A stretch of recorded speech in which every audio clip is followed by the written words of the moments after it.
quarterback shit when I said I said quarterback shit when I'm under the center. Game plan sick, talking under the weather. You know what we doing? I need that all expense paid inclusive. I'm the plug, so I'm plugged into it. About money like with Jewish white Christmas. I'm Scrooge, bitch. My mood is on cruise ship. If you ain't tuned in, you ain't vibing with my moon man. I move shit like Kerry. I'm the cold truth, Fletcher Reed, Jim Carrey. Everything mooey, that mean the price varies. Need that designer cream shit and all Ben and Jerry's. Cream get the money like 36 chambers. Baskin Robbins shit, 31 flavors. Keep it moving. Keep it moving. I can make things move. I can make things move. I can make things move. I can make things move. Everything on me. Yeah, tell him Bogart scot-free. Lottie-dottie. Fuck with clothes, shoot, trolling 5 Molly. Heard I carry weight, move packs like a dolly. And I stay fuming, clock me doing Godspeed. Business booming, back-to-back trips, moving multiple units. Got mules, got universal soldiers, getting money for sure. Yeah, we ain't shrugging shoulders. You think I'm lucky getting over, made it far, cause I'm sharp, fuck a 4-leaf clover. On my 89, minus the flat top. Getting packs off, smoking on the cash crop. Money talk, if you're broke, then you can't talk. Play a never-ending ball game, Sandlot. I can make things move. I can make things move. I can make things move. Getting money when I land there. Smoking all loud so I can't hear. And if your boys bring the noise, all y'all pussies getting scraped pap smear. Codeine got me leaning, trapeze. Put your boy on point, pyramid of Giza. I'ma rock like this till I'm an old geezer. No pizza parlor, but we deliver pizzas. Ask Uncle Sam, I'm taxing. Look, my no hands telepathic. I can make things move, I'm carefully calculated when I make these moves. I run shit, don't let me get loose. I'm all about my ducks, trying not to get goosed. Keep it moving.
Bondy morning. Cinco de Mayo. Cinco de Mayo. Oh, shit, it is the 5th. Yes, Have a sir. Hey, no wonder I wanted to turn up, bro. Shout out to all my Mexican homies, man. Come on now. Suena con Okay, I'm going to todo ask a el real poder. dumb question because I know this isn't Independence Day, right? What is Cinco de Mayo? Suscríbete a mi canal de YouTube, dale like y activa las I think it was notificaciones. actually more of a battle than the Independence Day. Okay, they was is- squabbing. Yeah, it's just a battle, if I remember right. Independence Day is a different day.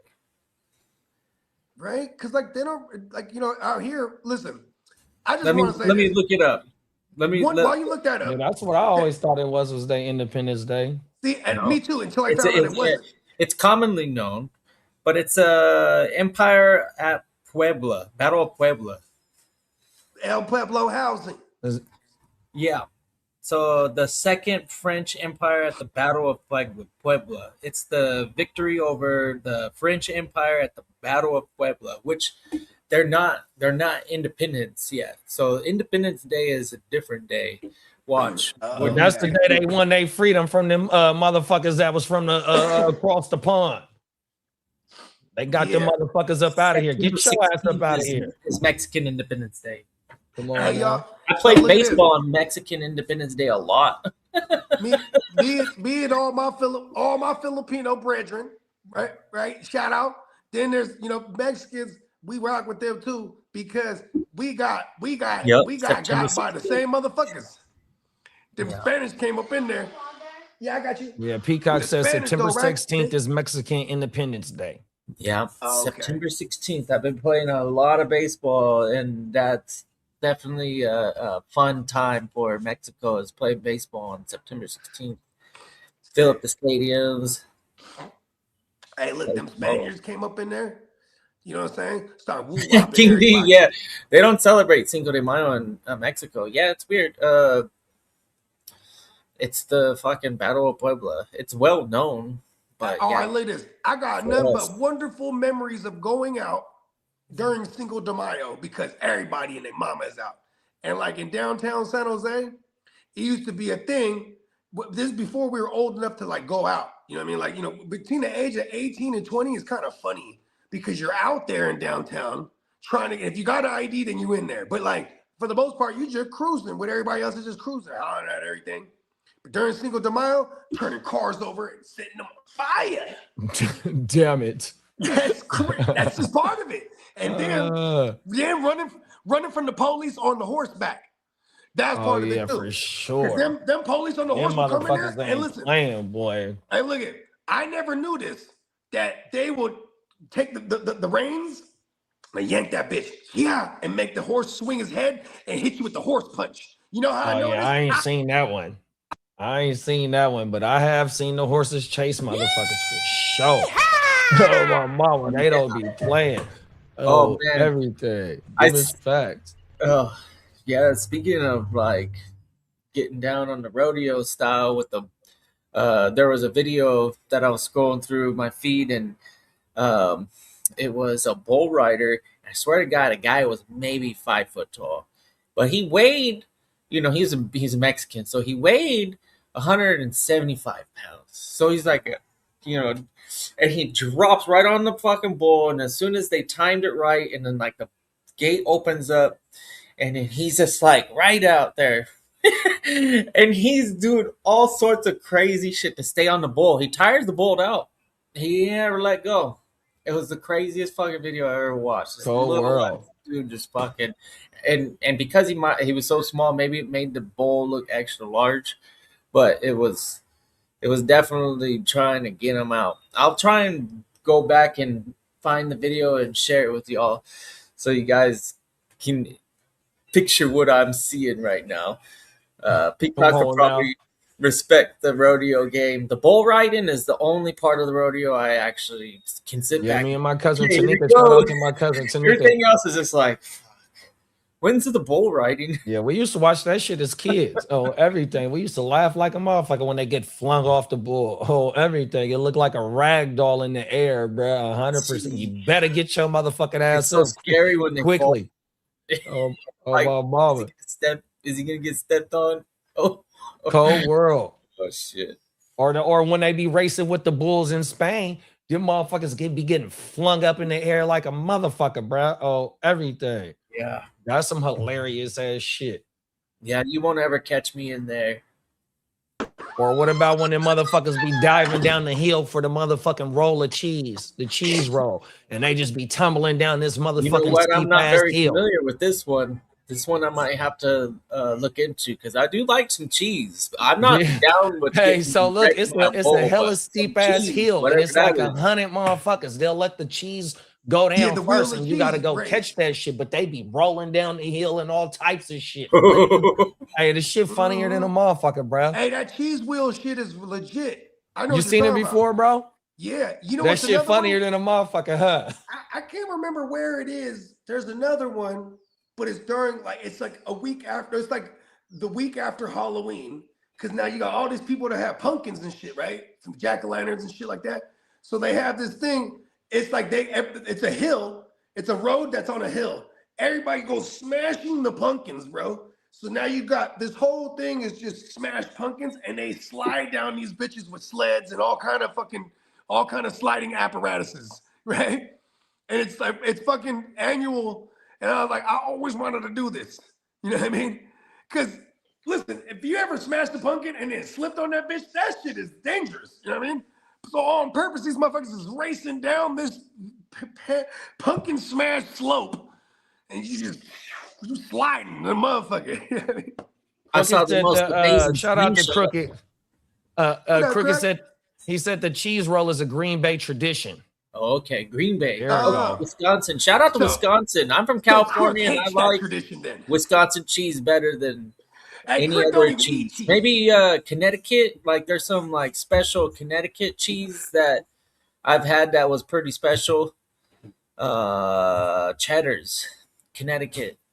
But Wisconsin, I think is better than California. I don't know what it is, but it's a little bit sharper. The cheese curds? The curds goes wild. Wisconsin curds, them like them. Yeah, They got cheese bacon curds too. Oh, Right?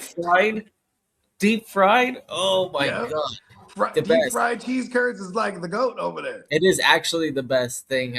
I could probably. Hey, Crick, it's such a It's Chicago not something Bears you fan, want to don't even always eat, so I don't eat it all the time. But when I do get to eat some cheese curds, man, holy shit! Hey, I'm a weirdo when it comes to cheese, bro. Like when I was a kid, I'll eat the whole block of cheese. Like it's like don't even slice it. I just bite the chunks off his motherfucker. That's all I had. Crooked said deep fried cheese curds with some caramel taste, just like cinnamon toast crunch. No lie. Oh my god, let's go! All right, I'm gonna do that. That's different. I'm gonna go into a joint. I'm gonna ask him for caramel. Right? Dip them in that caramel. It's like, you got caramel? Go get your Do they got Waiver or Indians? whatever. Do they got Indian Throw it in population the out there microwave. in Wisconsin?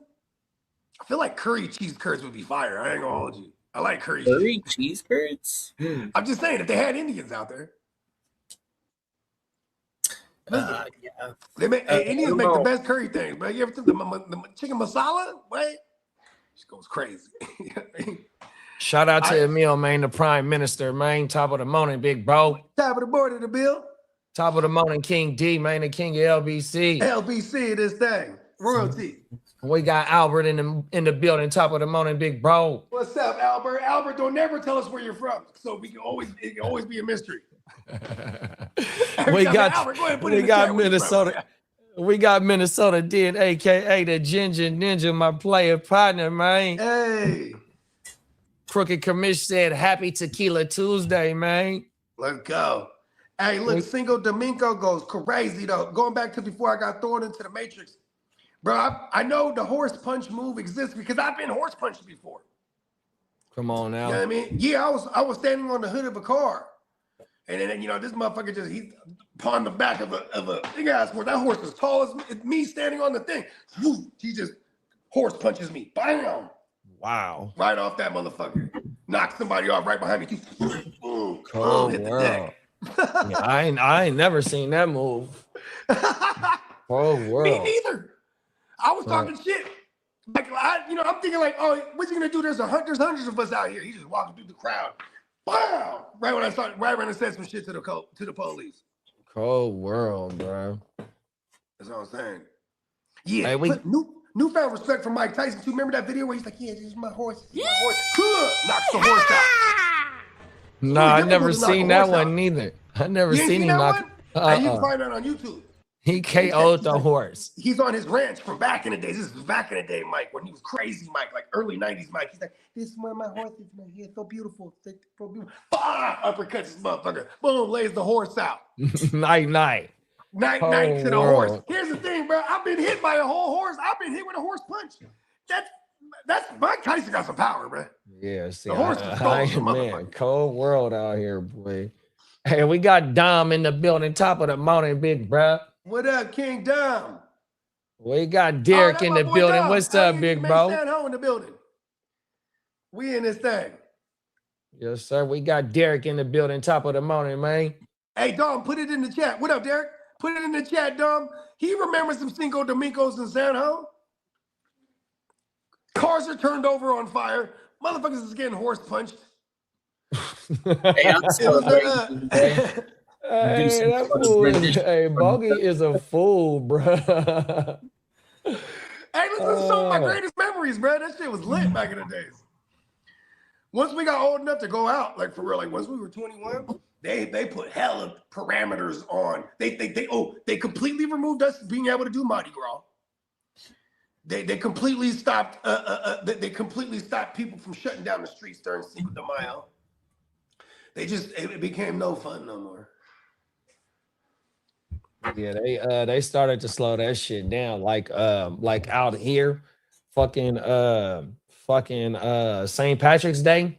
That motherfucker used to be lit, bro. They used to have a parade down in Old Sac. Oh, everybody and their mama would be out in that motherfucking, you got all them bars out there and shit. It would go down because I used to have to work that shit depending on what day of the week it fell on. But they would have a party the weekend on my mama's a festival, so it was mandatory overtime for me. I take that back. So that motherfucker used to be smacking, but they slowed that shit down just based on they got too wild out here. Everybody and their mama got a water. They got a super soaker. You know what I mean? The bang bangs. You know what I mean? So it's been too much shit happening during this time of year too, or during that. It's already March. I guess March. Yeah, it don't matter. Motherfuckers got sweaters on, pea coats and shit. Now you don't even know that they still bigger shit, bro. In 100-degree weather, a motherfucker still be hoodied up. My mama, you better stay away. You gotta watch out for. He got one. You gotta stay away, bro. 100%. In the city, they be like this. Hold on. In the city, my mama, like hand tucked. And that motherfucker just have one arm out though. He'll have one arm like that, and you're like, oh, watch out for that guy. You know what I mean? Nah, they miss facts. That guy got one. Look at his sweater. I go like, why? Look at his sweater. Oh my mama, keep it pushing. That means he's holding a big whopper. Yeah, keep it pushing. And we ain't talking about Burger King either. Oh my mama. Hey, Crooked said for real, bro. We asked for it at Buffalo Wild Wings and they bring it out. You won't disappointed. You won't be disappointed, I promise. Cheese curds without going to Wisconsin? You mean to tell me they have cheese curds at Buffalo Wild Wings? Come on now. I didn't know that. I'm happy the rookie draft is over with, or the rookie draft is done with. That's the boomer thing. Make trades with everyone. And then Derek said Mortal Kombat was good. Y'all went to the movie premiere last night. Yeah, that's Get over here. Finish him. Finish him. Excellent. Fatality. So, hey, did they have the drops in the movie, Derek? Oh my mama. Right? Cold world. Pussy. Cold world, bro. That motherfucker have his skeleton. I mean, he'll have his head paws in the air, and that motherfucker spinal cord to be wiggling and shit, bro. Oh my mama. Hey, Mortal Kombat was a cold game. Yeah, Kano. Yeah, right now shit. Sticks the heart out, right? And that motherfucker's beating and shit. And he puts, Cold world. That game was so violent. It was awesome. Facts. 100%. When we were kids, bro, what? Then I swear to God, like everyone had the Super Nintendo version. I was like, I'm so happy I had the Sega Genesis, bro, because I could do the blood code. ABACABB. Cold world. The gory game. Make it the goriest of the goriest. Oh my mom. Okay, imagine coming out with a fighting game these days, right? I bet you it would have to be like a real animated, like campy type of thing. You couldn't have something that was trying to be realistic looking and have a dude beating up a girl character. Let's be like, oh, this is. Oh yeah, that's a wrap, right? They over there. Remember Johnny Cage used to do the splits, right? When it was moved to splits, right in the balls, right? Cold world. But whenever you try to do it to like Sonya Blaze or something, he does splits and it's nothing. She don't got no balls. Cold world, bro. Derek said, yeah, they put some of the drops in the movie. Yes. That's federal. Make it fan service us, damn it. Come on, 100%. The real fans of Mortal Kombat, the ones that are 40-something years old right now, because this is the shit that we're pumping quarters into at the motherfucking Pizza Hut or the motherfucking laundromat. Round table for me. Or the liquor store. The liquor store. The liquor store around the corner. Oh, my bro, mama, there was right arcades around the everywhere, corner bro. where I It got was my going first down. bike stolen from. You motherfuckers, I want my too. bike back too. I think I might have Hey, been oh about God, 10 I got years my bike old. back too.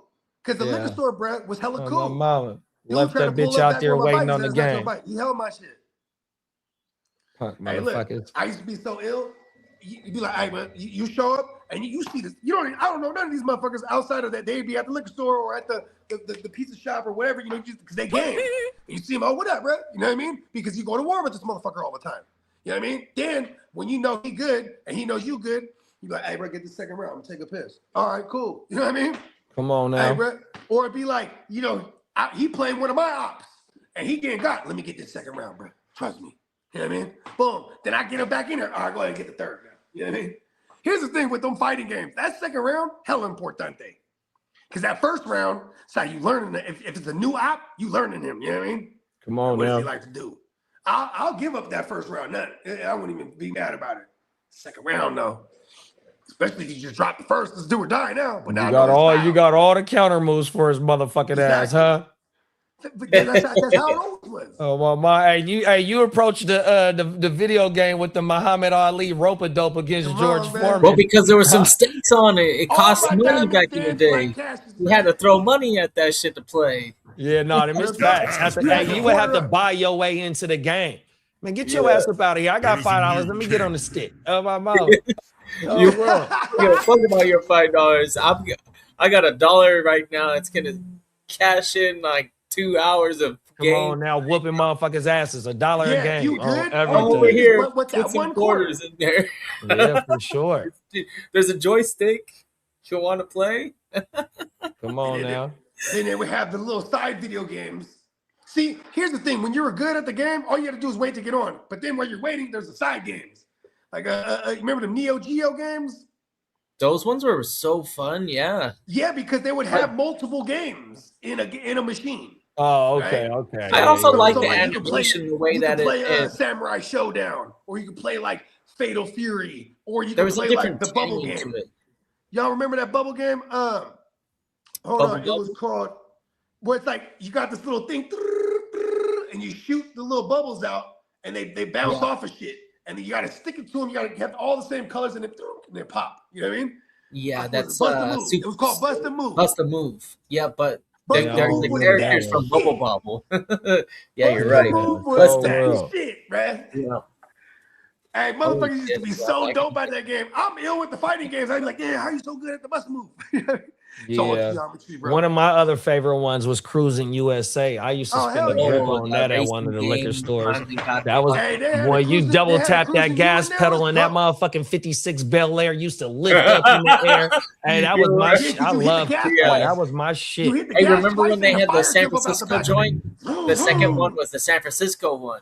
Come on now. San Oh, Francisco Yeah. or whatever. Hey, you'll take flight in that And then it level. was Yeah, that Cruising motherfucker. USA. Hey, I used to love that shit, dog. Remember Daytona too? Daytona was the whole experience because they had those at the Yeah, because they had like You 5 had or like 6 4 or 5 of them digits. motherfuckers. You and all the homies. in there. Then you Right. make fun of the one homie who drives manual. You're like, why you driving manual, bro? Come on I mean, now. manual, automatic. Like, why you Hey, driving like automatic? Derek The whole said, point is driving Derek manual. said X-Men was one of his favorite arcade games. Yeah, Yeah, they I were would all run the with 4D. Gambit. I would run with Gambit, bro. Me That's too. one of my because everybody would They go were for all pretty good Wolverine, man. Give me characters, Gambit Oh on my yeah, the mama. X-Men fighting game, bro, was Yeah, the GOAT. on my mama. Facts.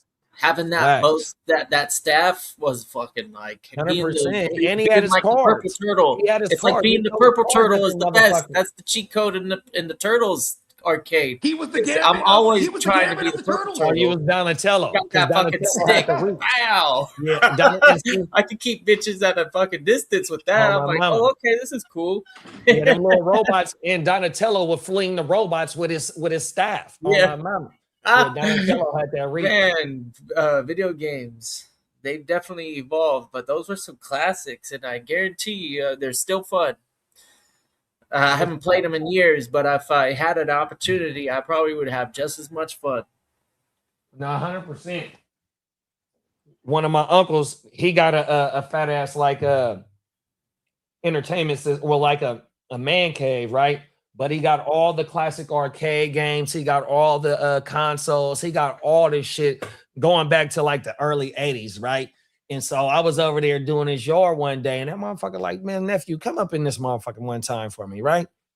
And he got to sit me down, man. We back there having a motherfucking beer and whatnot.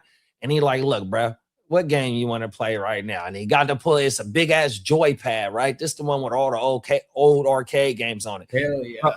And that motherfucker just got to running through shit. And it goes through by like errors and shit like that. I forget exactly how it breaks it down, but it got damn near every old school game on that bitch, bro.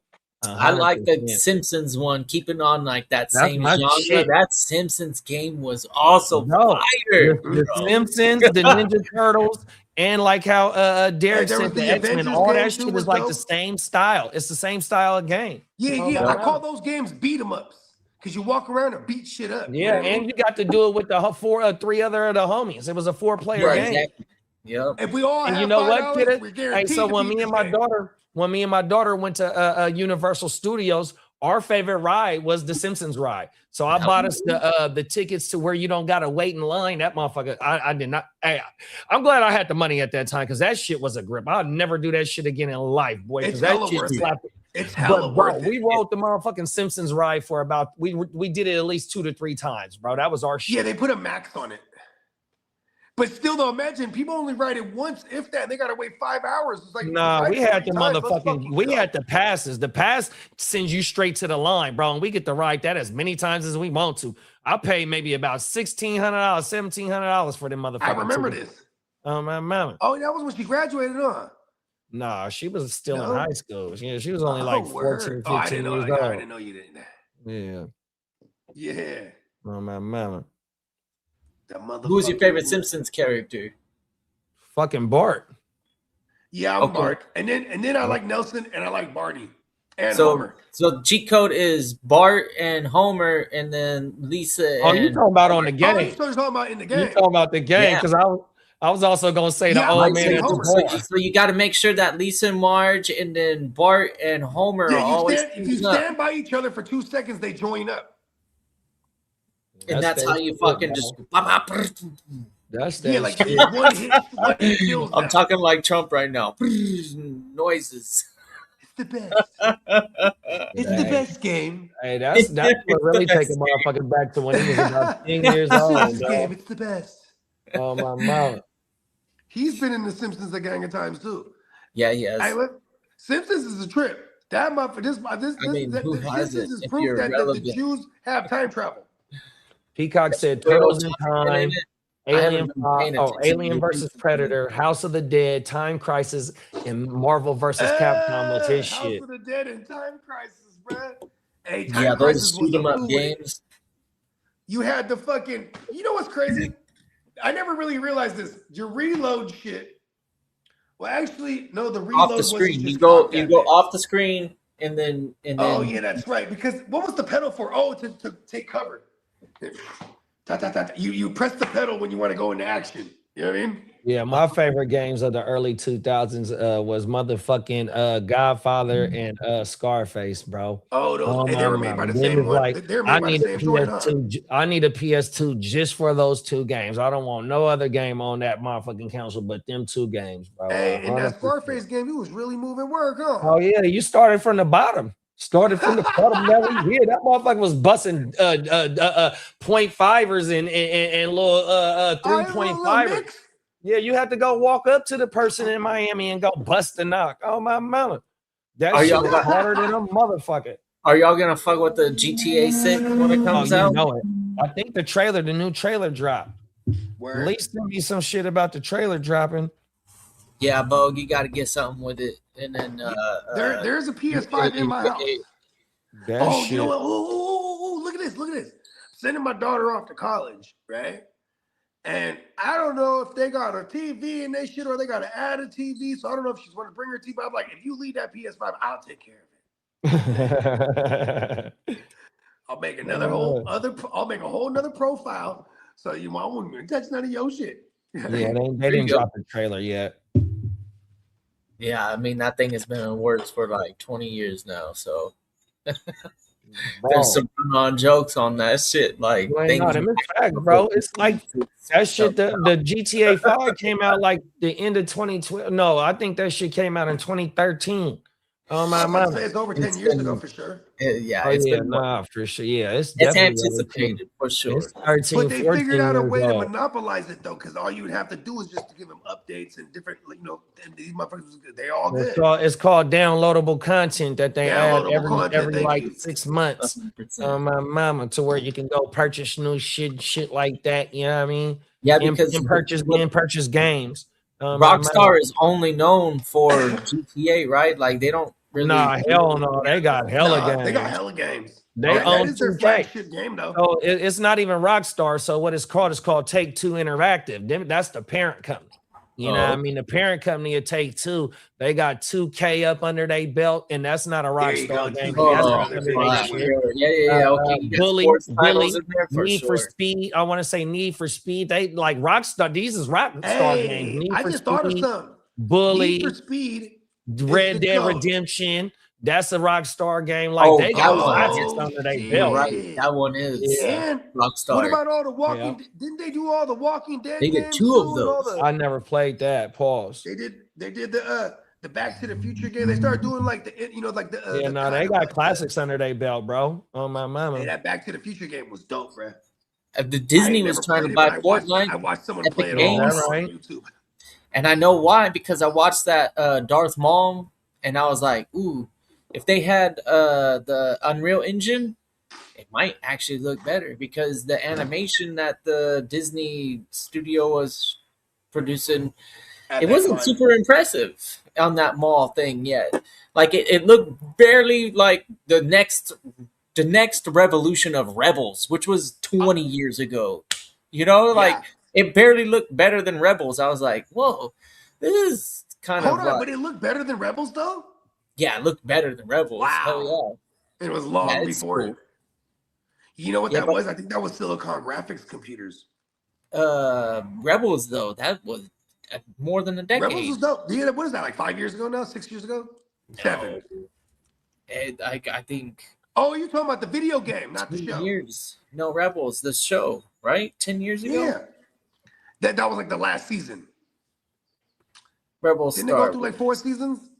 2014 was the and they did 4 seasons. 2014 was Rebel? So it was 2018. I guess that's almost 10 years ago. Love you, Weez.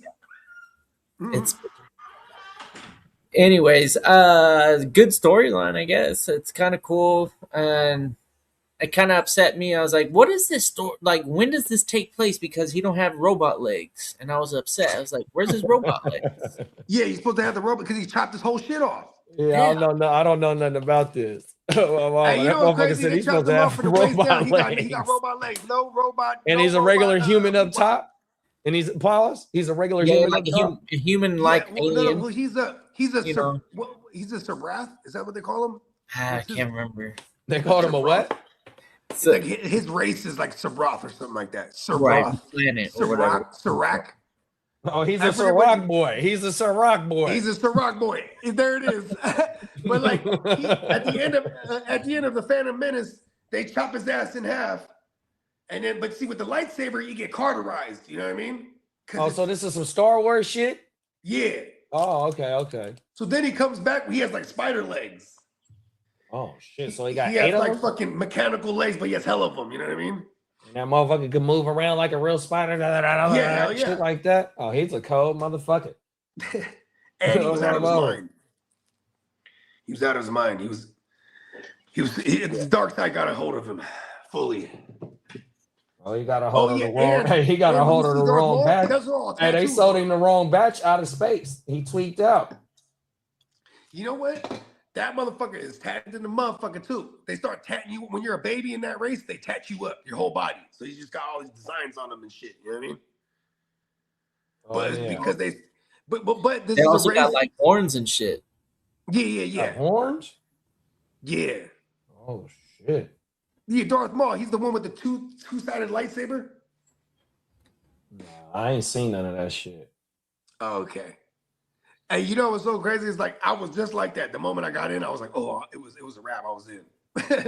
You know what I'm saying? I was probably like in Yeah, that Charlie shit been Brown. around years since old. I I was was a 14 years kid. of my life not So knowing I my did. Star So Wars. I That did was a see. wrap. So I seen the one. So this is like 85 or so. I'm like a kid. This one I'm living with my uncle because my uncle into all that shit.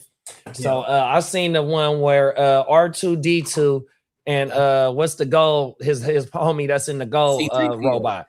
What's his name? 3PO. Yeah, that motherfucker. So they're underground and they meet the fucking fat bastard Jabba. You know what scene I'm talking about? They get trapped underground or something like this. You're talking about fat Jabba. So I watched that. I watched that on VHS as a kid, and that's probably the only. It's a few more scenes I probably remember for the movie, but that's the only motherfucker I've seen. That one is legit like my childhood favorite. When I was a kid, if I was gonna watch Star Wars, I'd be. He comes through in the all black.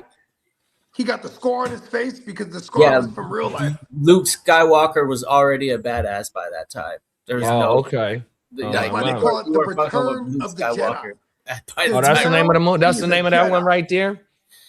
Oh my mama! And so I did, and I had one of the toys. So I had the fucking spaceship. So I remember that motherfucker. You put AA batteries in that bitch, and it made noises and shit. I had one in their toys as a kid. Oh my mama! You had was it the Millennium Falcon? You had the circle joint?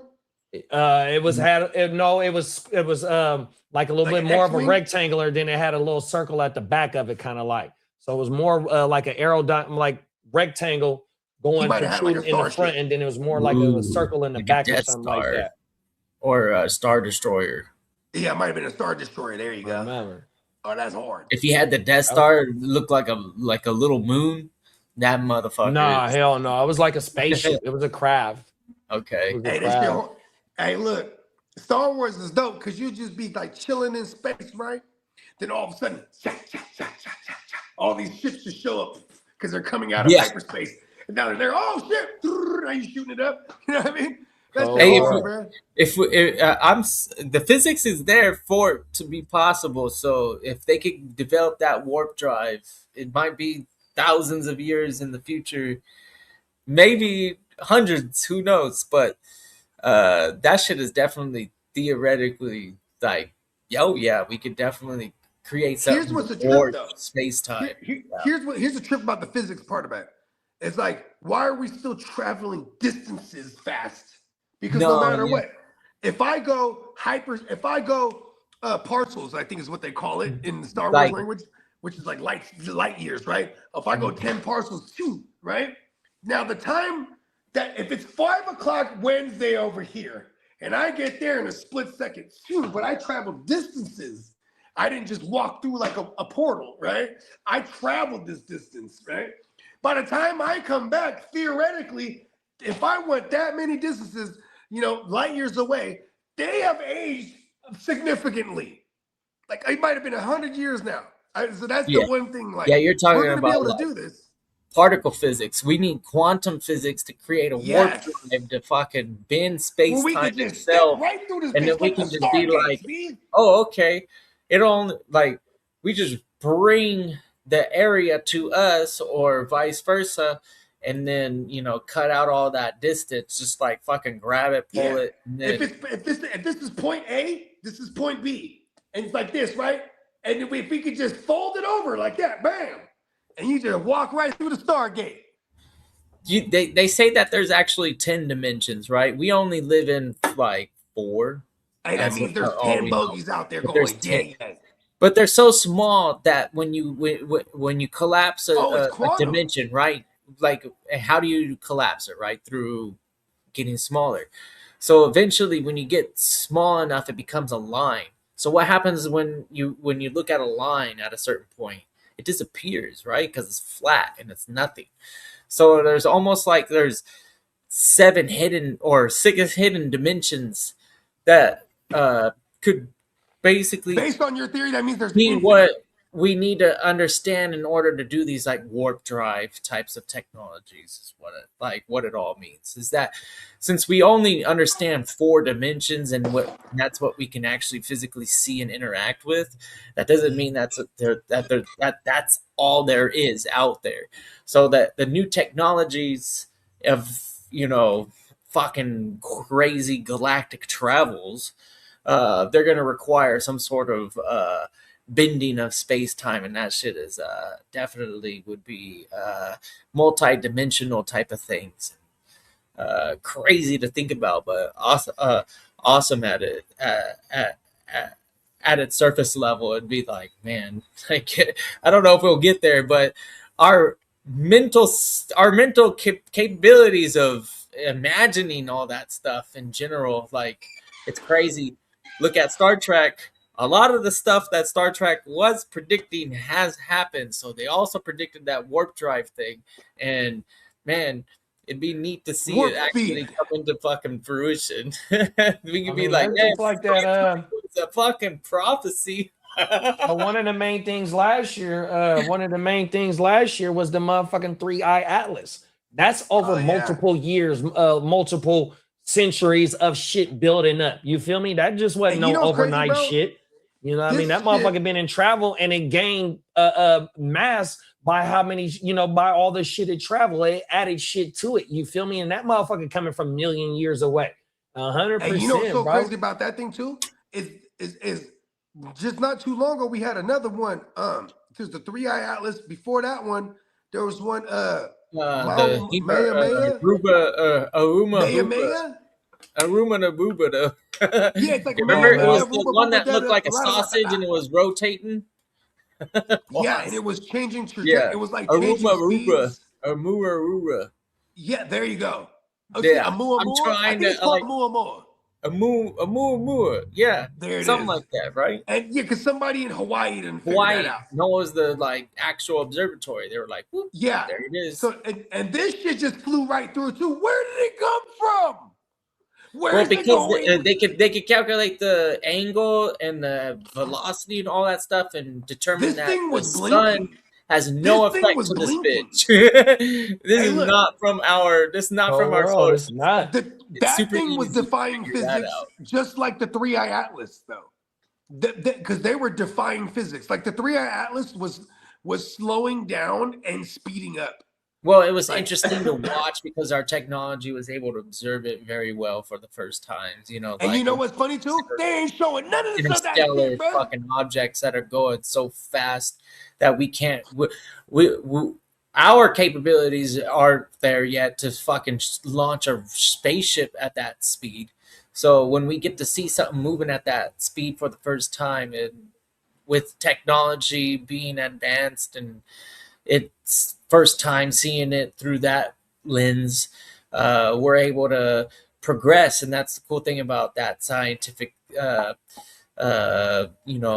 study. Science. They get to fucking throw a bunch of money at it and get that technology better and wait for events like this and fucking. But see that. Now, Hey, that's the thing though, Gay Green. It's the fucking technology getting better because they ain't got enough motherfucking fuel to get to that motherfucking moon right now.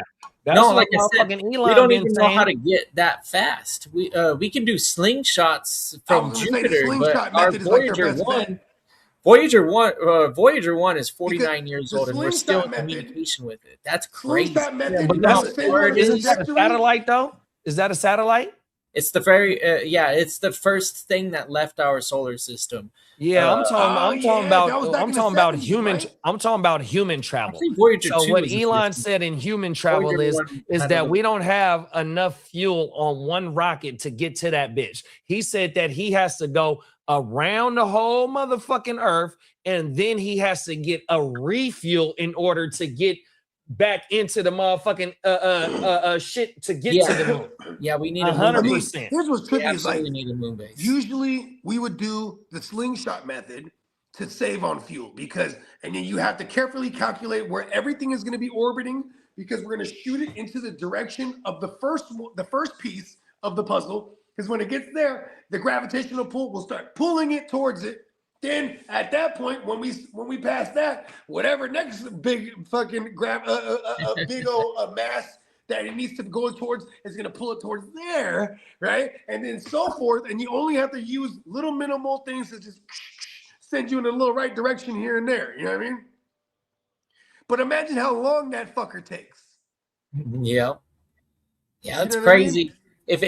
I only say we need it because that's what the objective is. If we were gonna do anything with Mars, we have to have a moon base. So Man, you know why we can't do objectively, to anything do with the moon? anything, Why would like you do it's it with not the just moon? something. Like, How come they ain't trying to do that we on would the just moon? need to mine the moon, use its fucking The crazy reptilians amount won't of allow it. resources that it has to Man, provide. I'm gonna There's tell so you much where The we need to reptilians go. own That's the all we moon. need to fucking have rocket fuel. So if we're gonna start moving product to Mars, the moon is a nice place. Man, I'm gonna tell you, man, fuck that. We need to go where the aliens is going, and that's where all the other the high power minerals is at the bottom of the motherfucking ocean. 100%. We Oh. got so many natural resources that down there that has been so But we untouched just in physically can't get down there because millions we of haven't figured years. out the And they anti-gravity. always Never say seen that they Lab be seeing them 2021? aliens go straight into the motherfucking water. That's We'll where they be going to go making- get yeah, that I high agree. powered That's ass a nice place to minerals fucking place. and What- fucking listen, elements. Listen, man has been on the moon allegedly. Man one day will step Oh foot yeah, onto I'll show Mars. you. But man cannot get to the bottom of that ocean floor because of the pressure. We ain't been able to build anything that can withstand that type of pressure going deep. So it's the perfect place for them to be hiding right under our nose because they'll put a just little imagine what's motherfucking down there. Just electromagnetic look, bubble bro. around that ass. Look, bro. So like just like the motherfuckers. That's because I watch fucking clips of Rogan, right? And this motherfucker be having motherfuckers that's doing work in the rainforest, right? The motherfuckers that's in the rainforest, they got cartels out there, right? They be beefing with the indigenous people, right? And so when you talk about the rainforest, right, you talk about some shit that's hardly ever been touched, 100%. Almost untapped. You feel me? So like, look, bro, we want to go get some shit that's right here that we can get to 100%. You know what I mean? Them motherfuckers that's been to the motherfucking Titanic, if they would have had a little bit more better technology, they probably would have got they dumb. Oh no, stop it. Let me stop. Hey, look, hold on. But Oh look, no, bro, there've been plenty of that vessel had already gone. The way that it was built, it wasn't supposed to experience so many dives. Basically, had a lifespan, and at that point, the team had already known that this craft had already gone down there so many times that it was dangerous for it to continue. Also, though, he thinks that the it also had a design flaw. First of all, so the engineer worked with the captain. It had a lifespan, and he wasn't afraid of no motherfucking glaciers because he thinks something big enough to take down the Titanic, he would be able to see this thing visibly. And what's funny is like when you see a glacier in the water, you might only be seeing like the glacier tip. You know what I'm saying? And that's exactly what happened to their ass. Yeah, but the natural resources, you know what I mean? That's one thing that these motherfucking countries is beefing over. And one of the most natural resources is this fucking oil, 100%. You know what I mean? So just imagine, you know what I mean? Because and it's because we live in a society that's powered by things what push shit up. You know what I mean? There's motherfucking gold. There's all types of shit coming out the motherfucking water, bro. And we just don't know about it, dog. 100%. And you know what's crazy? Then there's even the water, bro. That's when we motherfuckers start beefing over water. There you go. Point, dog. Them is facts, bro. 100%. Like this and here in the state of California, that's one thing that we be crying over is fucking water. There's all water. It's crazy to think that 97% of the water will actually kill us on this planet. That's what I'm saying. Whole world, bro. So think about it. We gonna beef over this 3%, bro. On God. Whole world. Give me that cloud, bitch. I just realized. No wonder we're trying to do artificial. Shout out to the ears, man. And you already know because you have definitely tuned in to a very special, very Cinco de Mayo edition of Wake Your Game Up. Yeah. Happy Cinco de Mayo, man. I knew I wanted to turn up for no reason today. I was like, bro, I'm turning up on the show. Yeah, so not only is it Cinco de Mayo, but it's my baby girl's 20. Hey, happy birthday to the baby girl. Yeah. Hey, Cinco de Mayo so important to me, man. My daughter was born on May 5th. 100%. That's dope. Come on. How old is she now? You said she's 23? 25. 25. Damn, we old, B. Come on now. You ain't never lied. Beautiful? I love getting old. I ain't gonna hold you. Come on now. Why you think I ain't never dye my graves? Mama, I ain't gonna never dye my graves. Hey man, we proud of him. Come on now. Salt and pepper. I've definitely entered my George Clooney phase. Now, come on now. Don't like it. She don't like it. Oh my mama. That's salt and pepper. Listen. No, she likes it, but she don't like it. That everyone likes it. See? Come on now. Because listen, I'm gonna look better as I get older. The It's just salt is and what pepper it is. bandit, boy. Oh my mouth. I get older and distinguished. Good That's so looking, Derek. stupid. I'm Derek not said, "Happy birthday to JD daughter. Just turned Yeah, man. 25. His just turned 25 too on April 22nd. That's that 2001 joint. Oh my mama. Hey Derek, we was running around this motherfucker. Cold world. Hey, that was our young bull status, bro. Oh my mama, bro. I was 20 when mine was born. Oh, everything, bro. I know. I Still was just a 22, whippersnapper. Oh my mama. a young Oh, whippersnapper. Right. Hey, having the children young though. All right, how about this? When I got a 7-year-old and a 4-year-old, so like I still be all in the mix at the schools and shit. Come on now. It's crazy seeing the parents now, because most people they're like I don't see too many young parents. Like when I was a parent with my two oldest, when they was the kids, bro, we were hella young, and all the parents around us were young. You know what I mean? Like I don't know, maybe it was the East Side thing. You know what I mean? I'm over here, everybody's all established. And over here they do career and then have in marriage and then kids. You know what I mean? Oh, everything. No, them is facts. Cause like when my daughter was in elementary and shit like that, and she would go to sleepovers or she'll have her friends sleep over and shit. A lot of the parents was just they wasn't as old or as young as me, but they wasn't too much older than me. You know what I mean? She really had like parent friends that were like 50, 60, you know what I mean? Shit, like not 50, 60, but like 40s and 50s. You know what I mean? Over here, I see that a lot where the dad is like 50s and then the mom's like mid-30s. Yeah. I see that a lot out here. He's still shooting the club up. I ain't mad at him. On my mouth. Swimmers don't. Hey, swimmers go till all the way till death. Come on now. Derek said he was still in high school when his baby was born. Bill Belichick knocking kids out right now. Hey, Big Bro said he was still in high school when his baby was born. Oh my mama, you was a real young bull, bro. That's hella different, man. That motherfucker was like, he was talking about, oh man, I gotta change the baby diaper, then I gotta go to school before I'm late. And gotta go to practice. You know what I'm saying? Like, yo, that shit is crazy. I had hella homegirls that had babies when they was kids, when we were kids, like the teen moms. But then most of them too, the parents took care of the kid. Oh no, them facts. So they became like grandparent raised kids. Yeah, that's how my whole household is right here where I grew up at. My grandma. Yeah, I mean, because you got my grandma raised her kids and her grandkids. So I'm the grandkid. I'm one of the youngest grandkids. But then I got cousins that's my age, that's great grandkids or great grandkids that she's also raised since they was babies. Oh, you wow, feel me? Because their parents was having babies. Oh yeah, 100%. They was doing whatever the fuck they was doing. 100%. Let's go. That's how my family is. My mom's side, 7 brothers, 7 sisters. I love you, Mama Lou. Rest in peace. You know what I mean? She is the matriarch. I was there at one of the balloon releases. Oh my mama, facts. That was one of the joints in April. Oh my mama, I remember that. Y'all can go watch that. The first time that buggy pulled up to Studio 33, this is like 22, maybe 2001. Or what is it? It was 2021 or 2022. One of them. It was 21. Oh my mama. Because I had known y'all for like a year plus already at that point. So it was fine. So you wasn't living out here then. You wasn't living out here then when you pulled that. My sister had been out here. Yeah. So I was like, oh, I'm doing Easter out there. I'm about to pull up. You're like, perfect. You're like, come through the Saturday. I was like, word. And then, because Easter was a Sunday. And I didn't know. You never even gave me a heads up. It was the whole party. Oh, my mama. Yeah, I was like, oh, word. Listen, Marlo, I'm streaming as a motherfucker. And Marlo, he's driving and shit, right? And we pull up, and everybody's in the street. And the balloons is going. And then Marlo goes, damn, you got it like that? I'm like, nah. I didn't know what's going on. But then I seen you, because you hella taller than everybody. I see that, and then you see us. Oh, come over here. Oh, you just split the sea of people, too. Come on now. Through, bro. Park right there.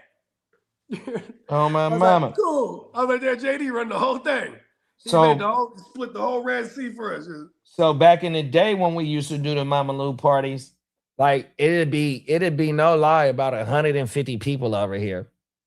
There was like 150 people in the street that day. And your grandma had that effect too, because everybody and their mama was outside. Like everybody that lived there was outside. On everything. That shit was dope. I was like, oh shit. That's community for real. Yeah, now you know, because you know, she not only did she have her kids and her grandkids and great grandkids, but you know, it's they friends, and you know what I mean, and a lot of us, you know, have friends, kids and kids. A lot of us have siblings or cousins that also want to come, you know what I mean, because they want to come hang out with us. You know what I mean? So she, you know, that's her, you know what I mean? So we got a lot of motherfuckers that's not blood, that's our family. Or, you know, motherfuckers that's on the other side of the family that's still considered, you know what I mean? That's just how we was all raised, 100%. You know, and I go back, so like I said, I'm born in the 80s. So I got older homies and like people that's still my dad's age that's still around, or motherfuckers that's still Kev's age that's still around, you know what I mean, that know all the history and shit like that, or just even motherfuckers my age, you know what I mean? That was a whippersnapper seeing this shit as we grow older, 100%. And it's all community. From if you from this side or the other side. Oh my mama. When I came through and rock with y'all, I can't remember if it was before I came through and finally rock with y'all in person. Because I was already, when I came through to rock with y'all, I was already tight with y'all. But like there was a man, I can't remember if it was before that. It might have been before that. Because you had mentioned one time on what we were just, you know, we would always go live and shit. And then one time you was like, you had mentioned, hey, go check out my dad's documentary. I shot that shit. I said, word? No, I didn't shoot it. No, I didn't shoot the documentary. That was at a motherfucking library. Oh, word. Yeah, that was at a library. Look, but that was really dope. There's like, yeah, if y'all want to know about some of the lineage, you know what I'm saying, and JD Rallies, there's actual content out there, and it's very insightful. And like, your dad's a gangster, man. Yeah, no, he first generation. Your dad is the OG. He first generation because he was born in 49.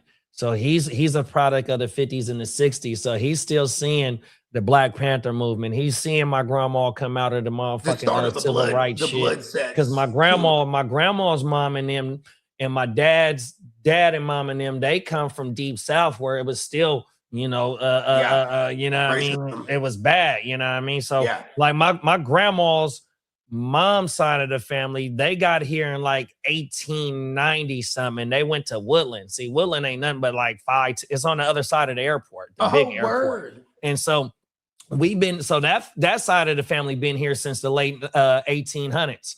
Oh my mama. And then there's some ancient sites in Sacramento, apparently. No, 100%. In fact. Yeah, and like I'm talking about like ancient. No, for sure. Well, I mean, you even got you still got Indian shit. You still got Indian shit that you can't touch and shit.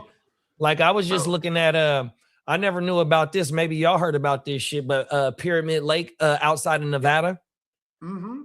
The motherfucking the tribe is a part of the lake that you can't even. You have to be part of the tribe to even get to that side of the beach. Yeah, on my mama. I just started looking at that on YouTube. They're trying to hide pyramid shit from us, bro. Because pyramid shit like has like a different type of properties, bro. Like the shape of pyramids. You know what I'm saying? This is like a thing that in the ancients really emphasized. Like there's even in America, you go to Louisiana, there's a motherfucking I think it's called Poverty City. There's a pyramid down there, bro. Yeah. Let me just say one thing about pyramids. This is factual. A pyramid is the easiest structure to build.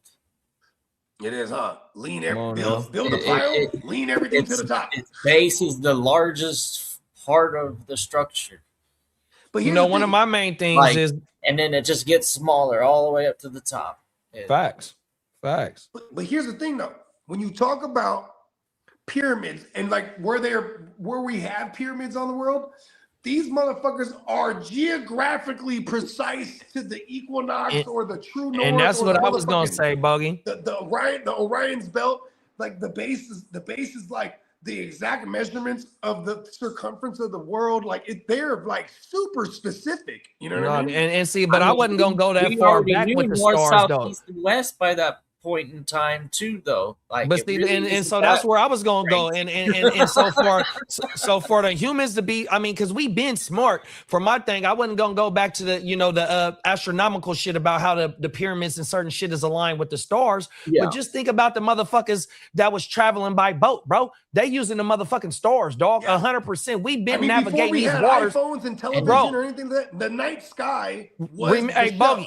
Bogey, remember how you sent me the video about the Mason that was did to sit down with my guy with the fish in the tank? So that motherfucker said that, look, this is one of the main things, because I sat and watched that whole thing, bro. One of the main things that motherfucker said is we had the entire Americas mapped out by the 1300s. 100%. They been coming over here, bro. 100%. They had it mapped out. You feel me? You're referring to is Timothy Hogan. He's a renowned Knights Templar, and he talks about the shit in America all day. We had pyramids out here. They had sent motherfuckers to start doing work out here. And because they had the whole Americas mapped out by the 1300s, bro. And we had stored away, like, the Solomon's riches. The Knights Templar fucking riches. If anyone's seen like National Treasure, and Nicolas Cage is awesome, by the way. Anyways, those movies, when he's talking about those treasures, this is what he's talking about. And even like the Oak Island, like, because they would go around stashing these treasures in places. You know what I mean? Like, for whatever that motherfucker said they even got one up in Wyoming at the Indian reservation. They watching over that shit. He even said that in that video. And he be saying it too. So he said it's still some under Washington, D.C., but I'll never tell you. Oh, my mama. He said it's a thing up under Washington. He said it in that video. Oh, and he be saying smooth shit like it's casual too. He'd be like, yeah, we got the Ark of the Covenant. We got a few of them. Like, he just says it like yeah, he said this. Hey, Bogey, he said this shit from Oak from Oak Island is what funded the war for us to go independent from the old land. The Revolutionary War. Oh, my mama, he say that shit. He said we needed some bread, so we went to, they call it the cash. I mean, just like right now, how Kidda let off the show. The motherfucking war right now is about fucking money. It's been you got to have money, like Tupac said, man. They said I can't go to war unless my money right. Well, motherfucker, I got my money right. You want to get deeper into it? Yeah. Look at this. Pause. That sounded crazy. Look at this. So money, the dollar, the dollar specifically, right? What do we do every day? Make a dollar because we want the guala, right? So we are putting our consciousness towards getting and chasing this guala, right? This is what powers the dollar or money, period, is our consciousness. These elites that are billionaires and trillionaires, they know the true currency is consciousness, bro. And they're monopolizing our consciousness. Yeah. The new war is going to be against AI. Yes. And the new war is going to be against AI. Because AI is literally us taking our consciousness away, even though it'll never be able to, because it's synthetic. They'll never be able to have a soul of true conscience, or can it simulate one, right? And then have us, listen, my girl is a brilliant nurse. Even she told me, she's like, I write my nurse notes, then I run it through ChatGPT, make it sound more medical. You know what I mean? 100%. So she sounds like a genius. I'm like, wow. I'm like, why are you doing that? She's like, well, because it makes me look better and it makes the job easier. I'm like, I get that, but you don't want to lose your skill. Like, your knowledge of writing this shit, you don't want to lose that. Read what it rewrites for you, and then now rewrite it in these terms now. Like, use it to learn from, not to make it easier for you. Now it's thinking for you. Yeah, and what else I've seen is that you also want to continue to train the model specifically for what you're doing. So you got to stay playing with it, pause, in order to get it. You know what I mean? Because like when I be doing this shit for our descriptions and shit like that, that motherfucker be coming with slang. It be coming with all, because it's starting to learn who the fuck I am. 100%. Yeah. On my mama. It be saying on my mama. It be saying all types of shit, dog. Everything. AI is one of the, it's a blessing in the aspect of it's going to make things a whole lot easier for people. But I just want people to make sure that you don't lose yourself, because anything that is done repetitiously gets mistaken for second nature.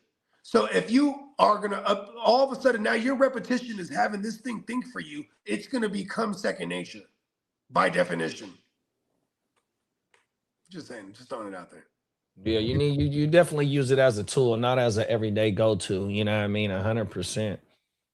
Yeah, utilize Tool. it for sure. Tool is a It's nice a tool. Help nice it make to things use. easier. You know, 100%. I've always Like liked how machines. Kid is. Like how Kid is. He can't do his job if he don't got the right motherfucking tools. Nah, you tell me to fucking do everything I do with fucking just my hands. You kidding Come me? on now, Fucking- cold world, bro. Oh my mama. Okay. That's like my Kid is a mother. machine. That's I like need my a frame, motherfucking nigga. business. I If need like, all bro, these one of the fucking main things I things. hate about my business, I can't run my shit if I don't got no motherfucking gas. Oh, and it's been times where I ran out of gas on my route. Oh, everything for the equipment. Matter to them, I got to stop and go to AM PM or something real And fast. fill You all got the to have the woo-wop stuff. tools. Man, I need a lot of tools just to maintain my fucking mental state, you know? Come on Like, now. man, I can't do it alone. Miss Fat. Yeah, I need the aid of machines. I mean, that's Other just like machines to help that's me just build like the machines. GWN. Each of us is a tool that helped this motherfucking machine move. Yeah. 100%. Yeah. Them is facts. Yeah, All the fuck inner yeah. pieces work. Gotta Shout make out the to shit Lee. move. What's up, man? What's up, ears? Hey, what's up? Hey, y'all. Hey, the Red Sox must be winning right now because you got your Red Sox shit on today. He's blooded. It's a daily outfit sometimes. Oh, It depends. I ain't Like, got it. sometimes He it goes can on be the red, bees. sometimes it can be blue, or sometimes it can be green. It can be black and blue or green. It depends We on- call What's that the a green? fence hopper in the Chelsea hood. is Chelsea green? No, Celtics are green. Hey, Oh, that's a. oh, hey, But in they're the hood, blue. we my call bad. that a fence I hopper. had to put my lucky green away. I forgot about yourself. Oh, it ain't. Yeah, it definitely ain't lucky. That 4-leaf clover, whatever y'all got, that motherfucker did not work this year for sure. Okay? It's all Hey, right. hey, least my 76ers didn't get spanked by 40 points like they did last night. The Yeah, Knicks they got- handed it to them last night. Yeah, they got their ass best- Oh, whooped. now you're a Knicks fan. No, I am Knicks because they beat. Hey, Oh, because you want yeah, Philadelphia yeah, to yeah, lose. exactly. go, boy. Exactly. Hold, Boy, and boy. that is not a title that you hold up. You know what I mean? Hey, I can't root. But then again, I would say it's something to Dennis. How many championships you got? 3. How many? Hey, I we got- 18. I got a Come on question now, for Do you. the math. I got a question for you. So Sure. if you played the Yankees in the playoffs and they beat you and they go on to play the Dodgers, are you going to be a Yankee fan so the Dodgers don't win? I root for neither one of them because they both suck. So, but They don't both suck, even though they're like Boston the and New best York teams. don't fuck with each other though, right? So you're a We Knicks do. fan. It's just, to me, when we play each other, that's a different story. But when it's the Dodgers, Kidder will tell you, you don't root for either one of them. They both suck. Fuck 'em. Mm, Fuck 'em. yeah, you know. It's kind of hard to root for Listen, your division We call rival that, or your in the rivals hood, in we call that baseball. a fence hopper. Yeah. No. That means he gonna bang every set that he feels that helps him out.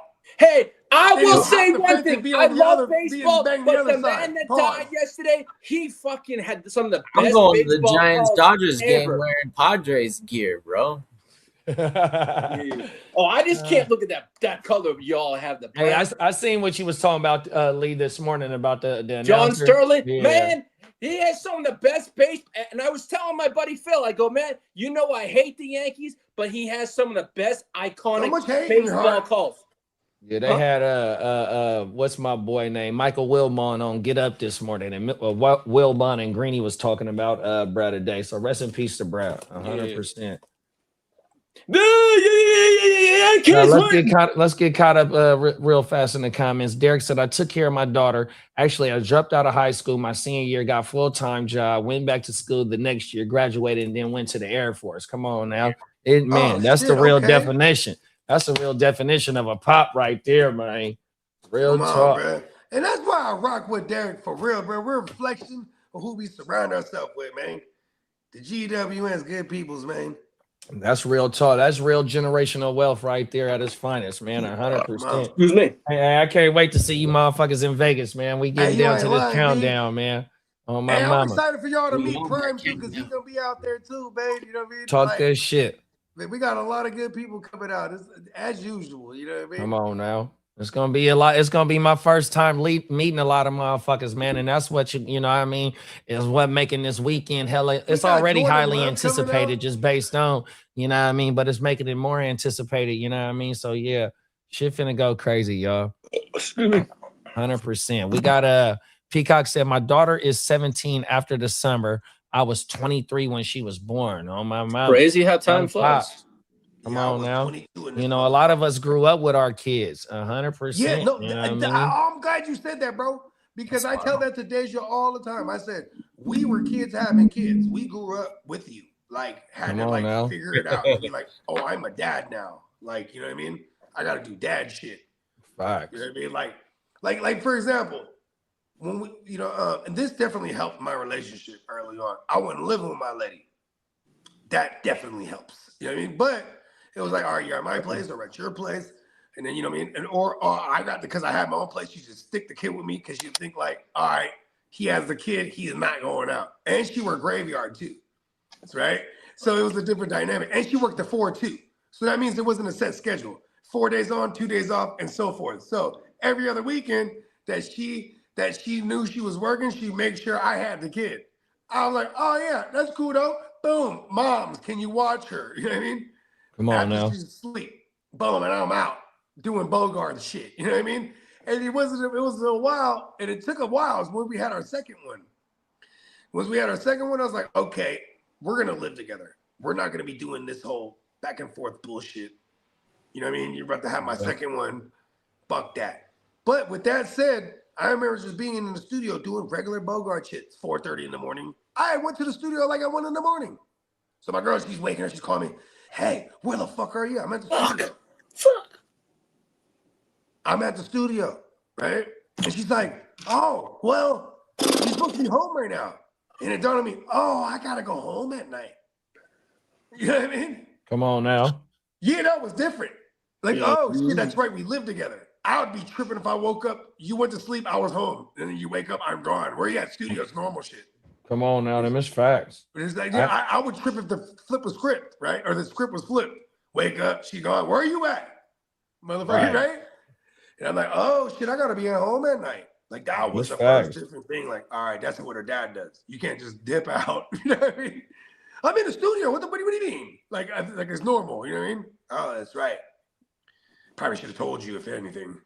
He said, well, when are you going to come home? When I'm done? I said, well, okay. Well, you're like, you're there. Like, that was my whole logic. You're there. Like, oh, I'm the dad. I got to be there. Like, you know, just things where it's like, I am there, but I can just leave. You're there now. Boom, pew, tag you in. And it's like, oh, shit, okay. I get this now. You know what I mean? And I'm glad it happened to me young. Yeah, it took a while. I was like 30. Oh, yeah, I was like 28 when we had our second one. I was like, oh, shit, okay. Yeah, I'd be pissed too if I woke up and you was gone. Where the fuck are you at? Them is facts. Them is facts. Oh, my mama. You know what I mean? Now they can track a motherfucker. You know what I mean? So just be like, oh, yeah, I'm going exactly where I say I'm going. Also, women just be tripping when you're going anywhere. Until they get grown too. You know what I mean? You need years and years of showing them you don't do what they think you're doing. Then they stop thinking that way. It's kind of hard. You know what I mean? Come on now. Yeah, like, you know, like, all right, how about this? I'm only a couple years removed from now. When I talk about Vegas, you don't trip. Before it'd be like, you're going to Vegas? The fuck? Oh, fantasy football shit? Yeah, the fuck right. Yeah. That's what we're doing there. Because anyone that knows Vegas or bogey in Vegas back in the days, because, you know, Vegas is a wild place, B. You know what I mean? So it just sounded, early on, it sounded like an excuse to go to Vegas. Nah, listen, I got to go to Vegas. We're doing these drafts. What the fuck? Oh, we're up. But see, you know, that can track me. Look, I'm doing these drafts. Oh, he really out there doing the drafts. That's it. That's all. My brother-in-law, he with my girl's sister. So he going through the same thing too. Now she ain't tripping either. Like my girl, she be like, they really be going out there doing fantasy football shit. Yeah. Yeah, that's just the best part of the year, bro. You ain't never lied, bro. It's Christmas. And my wife had to get out there the first time.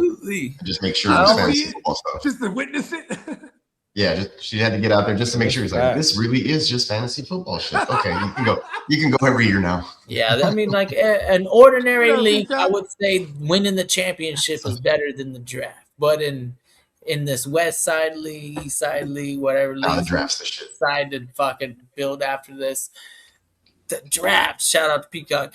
The draft is probably the best time of the year. No, regardless, if I win the championship, that's just like icing on the cake, man. Right? For real. Facts. Because it all starts at the draft. The journey to the championship. Come on now. And it's a marathon. And it's a marathon too. So it just makes it even better when we come back around next year at the draft. Oh my mama, bro. West Side.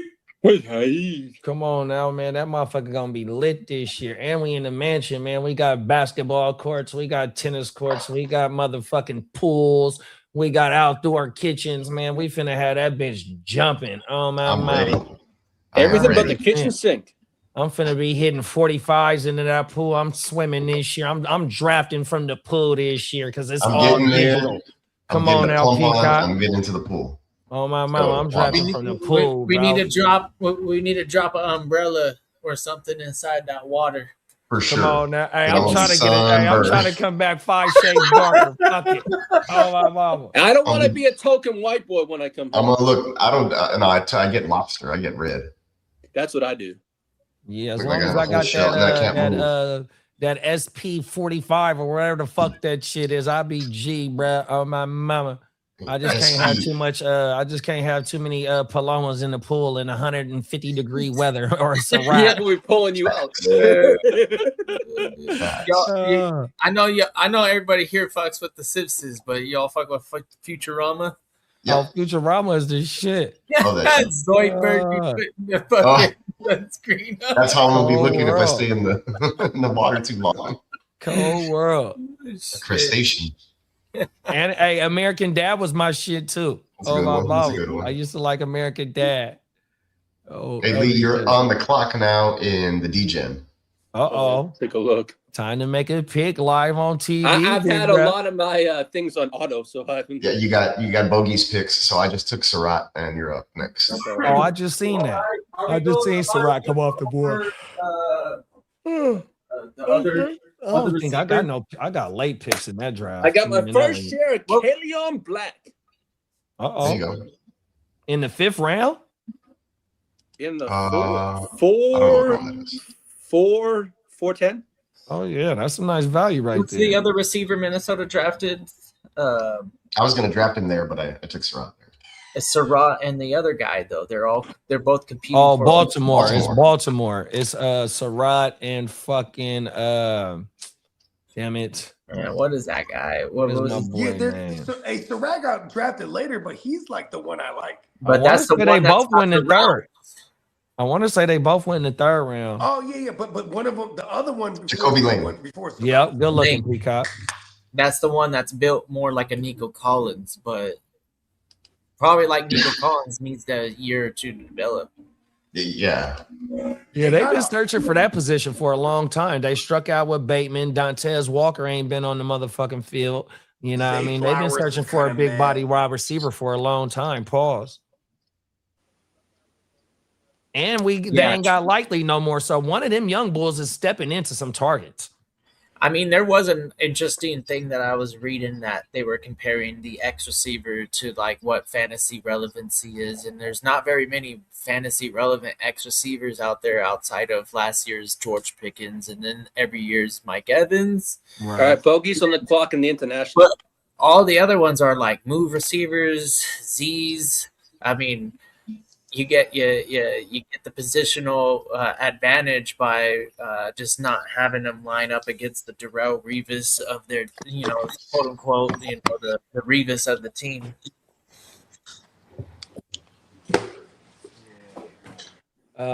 Speaking of like prior fantasy like type shit, big bro, who is our like when Antonio had his 4 or 5 year dominant run? Or a AP who had his dominant run, you know what I mean? David Johnson had a 2-year run.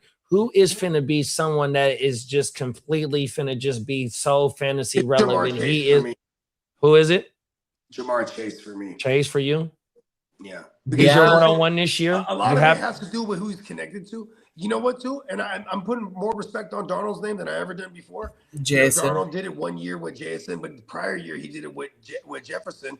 So, like, here's what I'm saying is, like, and JSN did it the year prior without Darnold, with whoever the fuck was throwing the ball. I think JSN is up there, too. Yeah. Because Jefferson, he did have his dominant shit, but AB went, like, almost, 7-8 years? And that's what I was finna ask you, because AB, you taking AB at the 101, right? So them two wide receivers, you said you're comfortable with taking them at the 101 this year? Yeah, 100%. Talk that Salute, shit. Derek. Yeah, Jamar Chase is the 101. Yeah, I'd still take him over JSN because, listen, like part of fantasy is like people will take JSN over Jamar Chase just based on the fact that JSN finished. Then even more so, slam dunk that because they're scared of Burrow getting hurt. And I don't play scared. You know what I mean? So I'll be the one mad that I chose Chase if and when Joe Burrow goes down or something like that. But like even then, I want Jamar Chase just because he'll still produce.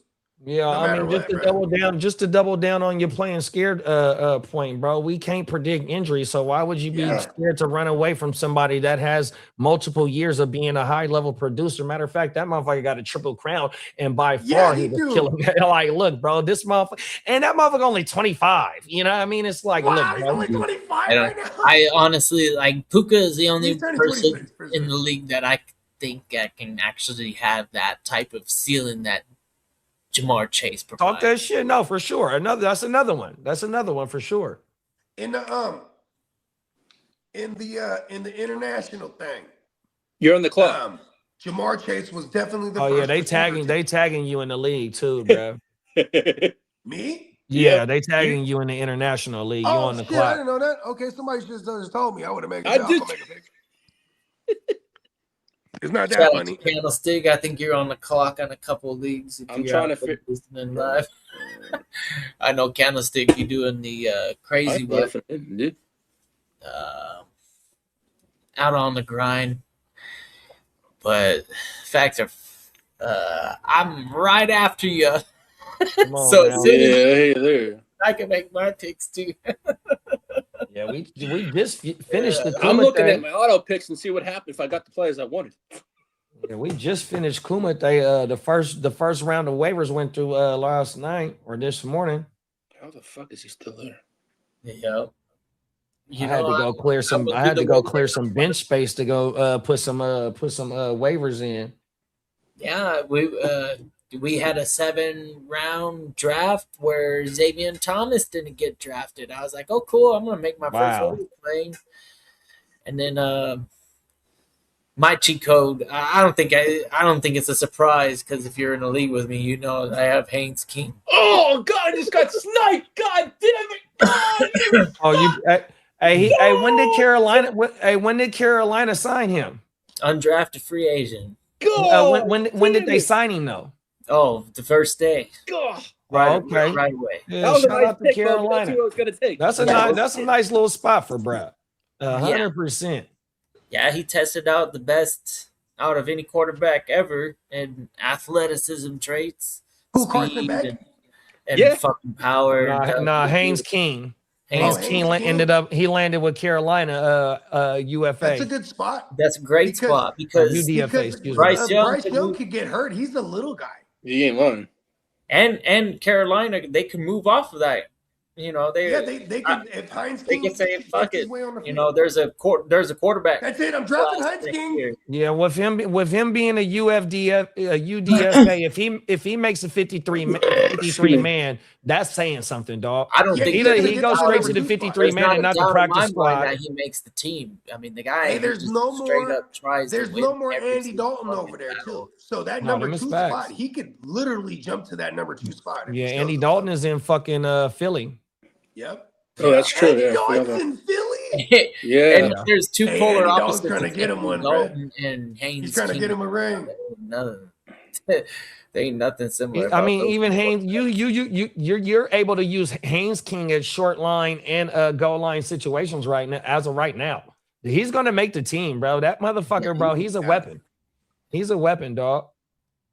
And he's he's not like the Hendon Hookers of the world where everyone like, they're like, oh, because of his size. And this guy, Haynes King, a kid have been talking about him for like a calendar year.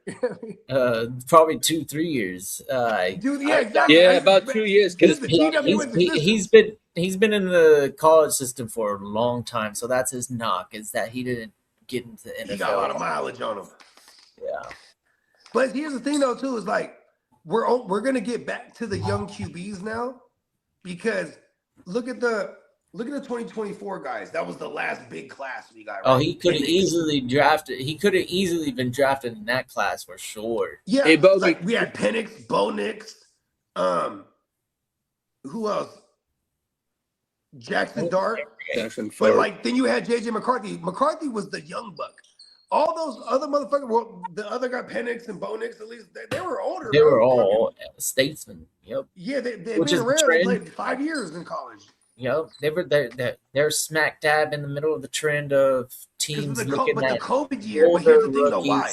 Because there was the COVID opt-out to start year one. There was the opt-out option in the COVID year.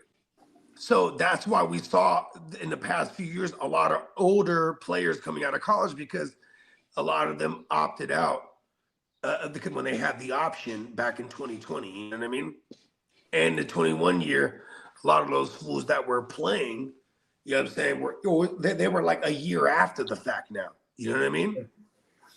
So, yeah, that's a real thing. But now we're far away. We're getting farther away from that. We're going to start seeing the youngsters come out again. Hey, Bogues, Commish said, Crooked Commish says, let me know if there's any orphan teams that need an owner. Okay. We'll keep it in mind. Commish, hey, listen, I'm not gonna lie to you, Craig. That's one thing I focus on when I'm curating these leagues, is that I'm curating people that they have lifer in them. You know what I mean? The only ones we've ever had to replace in the existence of the GWN dynasties have been this one guy that was brought in by someone else. You know what I mean? And that, that he removed himself from the whole situation. But we just replaced him with other regulars. You know what I mean? Because like that's the one thing too, is like, you know what I mean? That's the point of having a dynasty. Like Steamboats. Listen, look at how gung ho Diamond Joe is with his new league. Like, because this one is salary. These ones are contracts and salaries and shit. So he's like, I need 10 years out of everyone. And I'm like, oh, I'm there, B. He's like, I'm not talking to you, Bubby. Just for anyone that just joined this, like, oh, I've never done this before. Most of us haven't done this type of thing. But it's like he doesn't want anyone to test drive it. Like, you know what I mean? Which is it's kind of a big ask. Like, hey, you're joining. I just want to make sure you ain't going nowhere. There's the Guccinis of the world, the Bogarts. You don't need to ask us this. Shit, we're in here. So it's a 10-year plan. I'm in that bitch too, you in that thing, Kidder? I'm in it. You joined it, right? Yeah. See, Kid ain't going nowhere. Like, these conversations don't need to be had with and the majority of them. See, because now this is another level of curation, right? He's trying. I know how to spend it, right? Because baseball leagues, as Diamond Joe and Lee knows, a lot of the leagues are auction style. Yeah, well, most of them are now. Yeah. So, oh really? They're starting to. A lot of this football being able to manipulate cap and stuff like that. That's fun for the first time. Right? It's so nerdy. I fucking love it. I would do it, but I'm not good with numbers. Yeah. And I'm not good with baseball because it's an everyday thing. I can't keep up with it anymore. I don't have that time. Yeah. Struggle with it. Hey, fuck fantasy baseball, man. I ain't gonna never play that shit again ever in my motherfucking life, dog. That shit. Shout out to everybody that does it on it's dedication. 100%. Pictures and all that shit. Fuck. I used to do basketball, in fantasy baseball. Basketball. Then I did one season of baseball. I'm like, look, bruh, because you do that shit to pass the time until football come around. Yeah. But now that I've been trying to get deeper into trying to make content and shit, man, I can't go waiver wiring for basketball and baseball, bro. Yeah. I can't do none of that shit. Fuck I hung up my cleats for basketball. Oh, your Jordans, you mean, not your Yes, cleats for sir. basketball. I told Diamond Joseph, I'm done.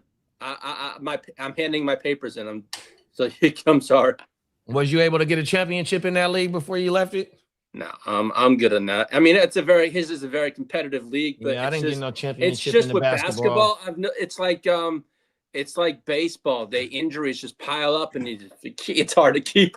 Yeah, I was terrible. I mean, because the basketball shit was on Yahoo. So when you activate your Yahoo, or you could probably even go on, if we friends on there, you could see what my basketball record and shit was. That shit was terrible. Oh, mine's horrible. Mine's a bronze. Come on now. It's the worst. It's the worst. When I first started during COVID, I was good, but that's when I joined a lot of my fantasy Yahoo. I think that's when COVID. I think I started a couple of years before COVID. And after I that, got like 3-4 years in hoop. Took the hill. Yeah, fuck basketball. Oh my mama. Hey, you're I wasn't even watching that shit though. I wasn't even watching that shit when I was playing that shit, dog. I was just trying to pick the motherfuckers that I knew. Yeah, man. I wouldn't fuck with League Pass. I would never buy League Pass. I would never buy the NFL ticket neither. Fuck that shit. And the Suns, they ain't even play. You don't even get no Suns games out here. They gotta play like the Lakers or one of them. Oh, you gotta wait for national television games? Yeah, hell yeah. Yeah, pretty much. They don't give a fuck about it, especially out here where I'm at. They could care less about Phoenix. Well, I've been noticing that Peacock now is starting to carry a lot of more NBA games now. Oh yeah. I didn't know that the motherfucking shit is on Prime. Prime got basketball games. Yeah, they're doing the exact same thing as football doing now. They're trying to branch out to the streaming services. Yeah. Oh, my mama. You ready to take them to the streets, Ears? Yes, sir. You all fully loaded up and charged up? My battery's half empty, but I got a good. I actually, while I was on the way home, I did get some 49er news for all. Well, let's go. You guys got some happy. I got some happy news for you. Let's go. Let's get it, man. Let's take them to the motherfucking streets.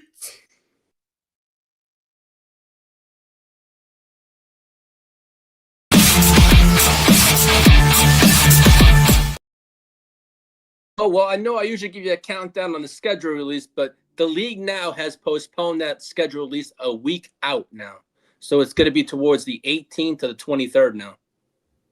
Oh, I don't know what. Yeah, so who knows what's going on with that.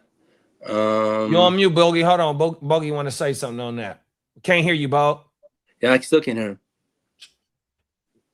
You may have to go out and come in back in. Try it again, Bo. Nope. Yeah, because I've been seeing the commercials where they've been saying the schedule release, but they don't got no specific date. They didn't even say the dates that you just said. It just says nothing. A gentleman from the league came out and said they're still working on stuff, and it's going to be like between the 18th and the 23rd. Yeah, because them motherfuckers is going all the way to fucking Australia, bruh. They going a whole nother motherfucking day, a half a day away, bro. This is 16 fucking hour time difference, man. What the fuck? And it gotta be the Niners that gotta go, bro. 100%. But I remember when they named us as the team that was gonna play in Australia. I was like, for sure, it's gonna be the first game of the year. For us. Yeah, for sure, it gotta be. That's too motherfucking far to go already beat up. And then hold on, we got and you know what's dope? This is how ill we are. Fuck the Super Bowl champs. We start off the Thursday traditionally. Y'all gonna be to the point that they're making this Seahawks game on the Wednesday. Yeah, you're gonna still play the first game of the year, but see, ain't nobody gives a fuck about y'all. I'm dead ass. And we gotta go to Mexico. And we gotta go to Mexico this year. Let's go. We're going. Hey, we international like JD League, bro. That's cold, bro. We going to the 2 different countries this year, bro. Oh my mama. International. We be so international. You know what I'm talking about? I think that's Too Short and Bila. Oh yeah. I be so international. We switched to Sleeper 4 years ago for fantasy football, and my bro-in-law says he was pissed because of the Yahoo trophies. They don't. That's why they not switching the AOB because of the Yahoo shit. They ain't You gonna know, never go to y'all. I'm gonna let y'all know something. I'm gonna let y'all in on something. There's a guy right now. I'm not gonna say the name. I think I know who it is.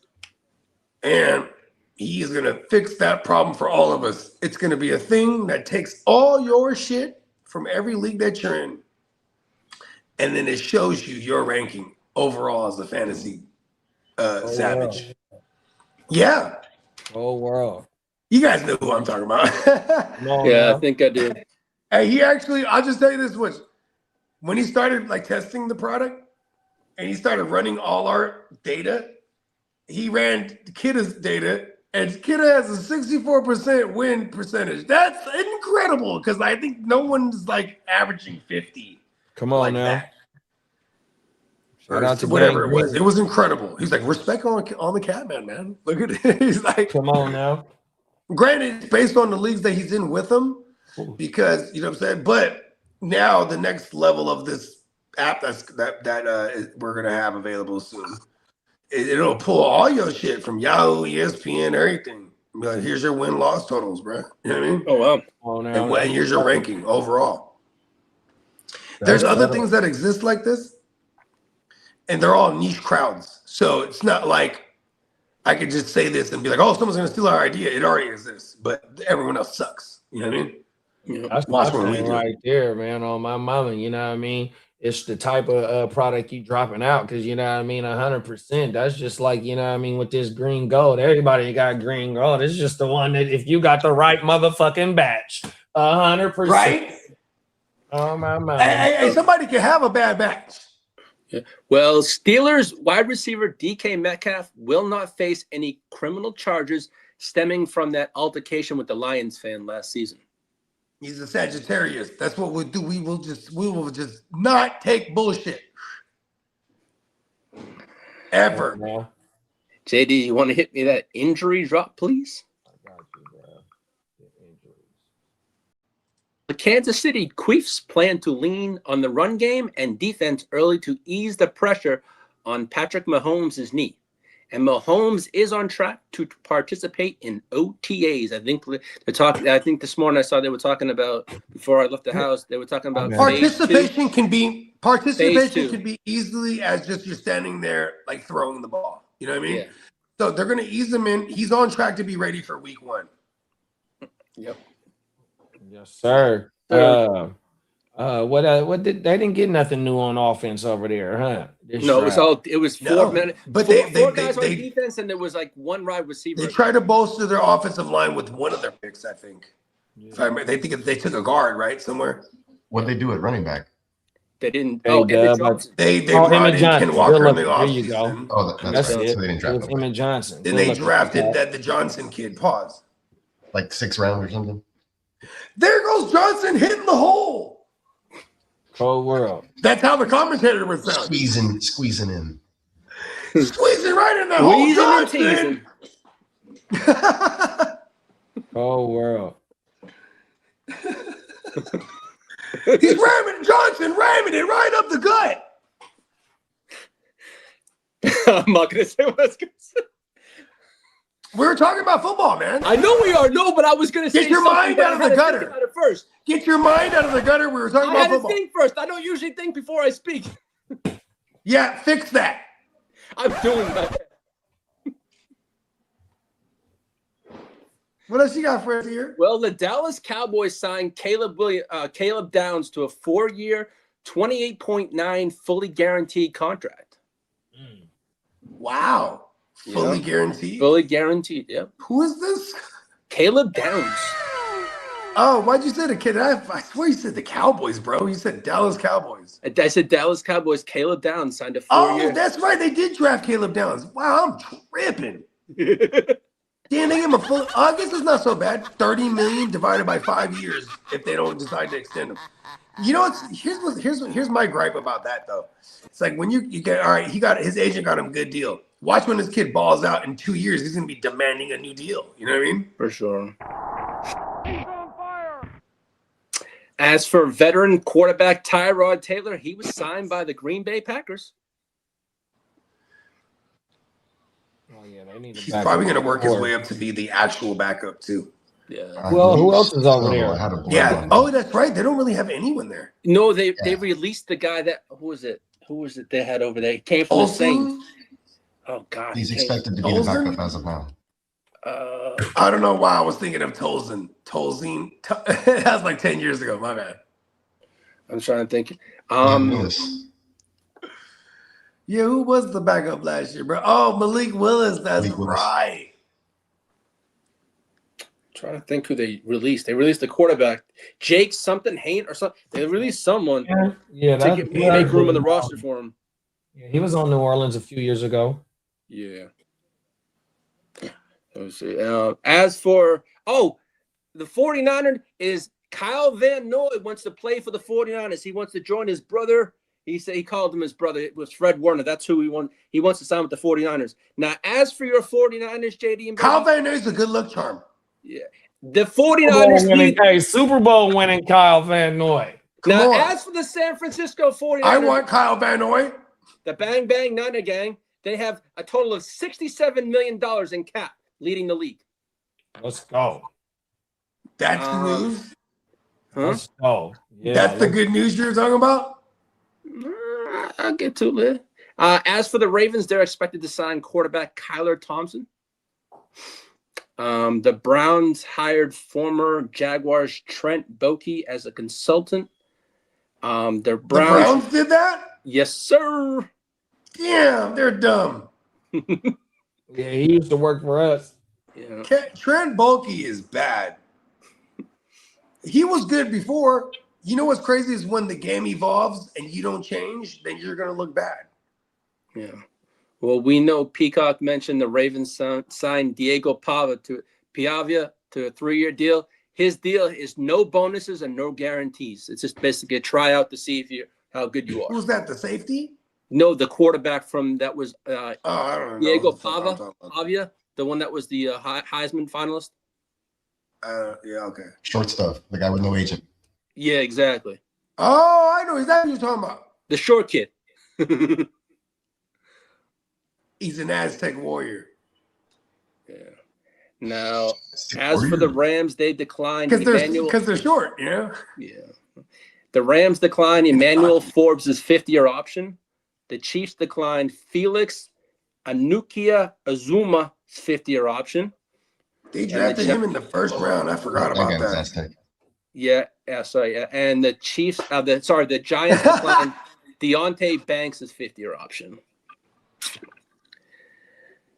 What else we got? As for David Njoku, he's visiting the Chargers today to see what goes on there. I haven't seen anything there. That would be badass. Yeah, it would be nice. Because and I think that would actually hurt someone like Ladd for real, because all the shorter shit, like, you know, Mike McDaniels, we've seen him do it with whatever tight end he got. You know what I mean? Remember before Jonnu, he had like 3 tight ends. Everyone would vulture each other, but it was like you would look at, like, they were putting up tight end 1 production as a group, right? Then they got the Jonnu, like, you know what I mean? He would kill Gadsden for me. Like, honestly, if they get Njoku there, and then he's someone I would target late, like how we were targeting Zach Ertz the last couple of years. You know what I mean? Come on now. We tried trading for him last year, but I think word! He was asking for too much money, but we shall see what happens. But I haven't seen anything just yet. Now, as for several high NFL execs say Jalen Carter could be a future Eagles trade candidate, Philly is bursting at the seams with cap troubles, and that's via The Athletic, sorry. So Philly's hurting for money-wise, and he could be luxury tax. Well, he's looking for $30+ million, and they have about 5 guys making $30 million. When is his 5th year? It's this year, I believe. Who is this again? Jalen Carter. I don't think it's this year. Yeah. You know what, bro? He's gonna get traded, bro. Yeah, they say. Yeah. I mean, he had the whole spitting thing last year too. Like, that was like bad. So now you have, like, you know, organizations, if they want to pay you that bad, you will already be in line, offered shit that you're denying. Like, they'll lowball you with offers. When they're rating, when they're rating you down like this, because they love leverage, and they got leverage when now they has character issues. They already drafted him late in that year because he fell because he had unalived somebody in a vehicular joint and tried to run off on it too. So he had character issues already. Then the spitting, on a primetime game, then you got to suspend him further than just the kicking him out the game. Like he's he's giving them all the reason not to extend him. Is what I'm saying. Mm-hmm. As for the Commanders, they're expected to have serious interest in cornerback Trevon Diggs. Oh, you said because he's been so great since his rookie year. Right? Yeah. What team is interested in him? The Commanders. Oh. And as for the 49ers, that's if what did they cut? Did they cut Diggs? I think he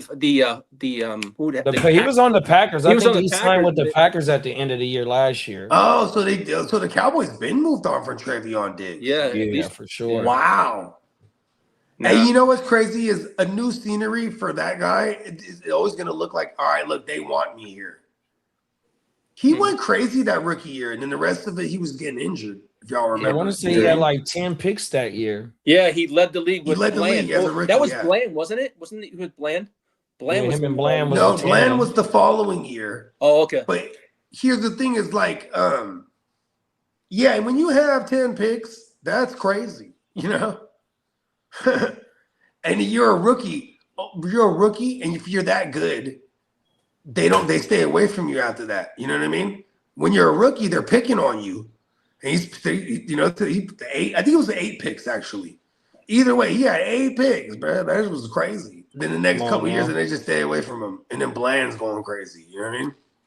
As for the San Francisco 49ers, they're linked to cornerback Kenny Moore II as a trade fit. Kenny Moore. Oh, the nickel. Yep. Yeah, from Indy. That was over the Colts, yeah. Yeah, he's a bad motherfucker in fantasy. Now, as for Xavier Leggett, he is a potential trade candidate. Well, I mean, you got the cokehead over there. And you also got what was the other brother? They just drafted this year. Oh, Brazil. Brazil. Like Brazil about to push somebody. He might even push Coker out. Like, yeah, Leggett is out of there, bro. And the Browns may eventually explore trading Cedric Tillman. Because it's a lot of crowded house over there, too. Yeah, he can't stay on the fucking field for us. Yeah. And you know what's funny is I can see Shanahan trading for Cedric Tillman, bro. Now, as for Isaac Garindo, he may be buried with the 49ers because he may seek a new team and want to be traded because he's on the totem pole. He's on the depth chart. Yeah, somebody that couldn't get on the field learning Isaac Garindo. Oh, Garindo? Oh, yeah. I mean, man, that guy, too, he had mad opportunity, though. Tell me I lied. This is like 2 years ago. As a rookie, at the end of the year, he got somebody help me out here. He got on the field and had some games there, just didn't handle. Yeah. Now, as for the Pittsburgh Steelers, they're growing very impatient with Aaron Rodgers and his decision. They were expecting one last week and got nothing. So they're kind of not happy. Aaron Rodgers is a Sagittarius, bro. If you tell me you got till next week to give me an answer, I'll be like, man, fuck that. I'll hit you in 2 weeks, then, bro. Yeah. Now, as for DeAndre Hopkins, he wants to play with Joe let me Burrow. do it because I want to do it, not because I'm told. Shout out to Marco. Hey, we got Marco in the building. What's up, Marco? Oh, yeah. I got your phone number, Marco. Yeah. I didn't know 12. I had to dial like 17 numbers to call you. It's all good, though. I got you. I got you locked in now. Come on now. Let's get it. Now, as for DeAndre Hopkins, he would like to play with Joe Burrow. Uh-oh. Keyword, Come on now. Now, as for Russell Wilson, he's in talks for a TV career, and CBS is the favorite to land him, I guess, to take Matt Ryan's spot. So he's done with football, huh? It looks like it. No one doesn't even seem to want to give him a try. Now, as for running back Kyron Williams and Blake Corum, they are expected to have a 50-50 split going into next season. Yes, sir. Now, the Raiders expect Jalen Naylor to take a leap, supposedly next season. They say.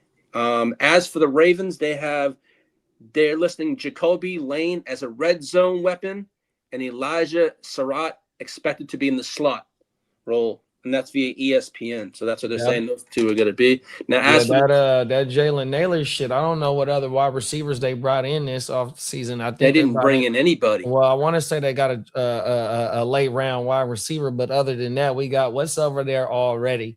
Jalen Naylor. So yeah, hopefully, bro can take some type of leap and give us some fantasy. Oh, production. They got Jack. Isn't Jack Beach over there? That's from last year. So from what they got last year and just adding him, Jalen Naylor, that's all they got. Yeah, Marco goes, international numbers are quite long. They are. It's like the alphabet. Yeah, for sure. So yeah, hopefully Jalen Naylor is one of them targets, them late round wide receivers that boom for us 100%. And then the Surratt and the Jacoby Lane thing, we was talking about that a little bit earlier about how they've been searching for that big body wide receiver. So hopefully we can get some production out of there. There's some targets missing up out of there. So one of them young bulls got to step up 100%. It says, Marco goes, when you call a German cell phone number from the U.S., that costs you a fortune. Yes, it does. You ain't lying. I always used to call Marco. I used to use the calling card every time I called my father because it was too fucking expensive. Cold world. It was expensive as hell. I used to have to get like a 30-minute card when I used to work at Staples back in the day for like 18 years, and I guess to get them for dirt cheap international cards. Now, as for the Colts, they have DJ Giddens and Seth McGowan competing for the RB role 2 behind Jonathan Taylor. Yeah, that's Seth McGowan. He been falling late in these dynasty drafts, bro. He got a nice little shot at being a RB2, bro. They said he was kind of nice, but he had a little trouble off the field, so he bounced around from schools or some shit like that.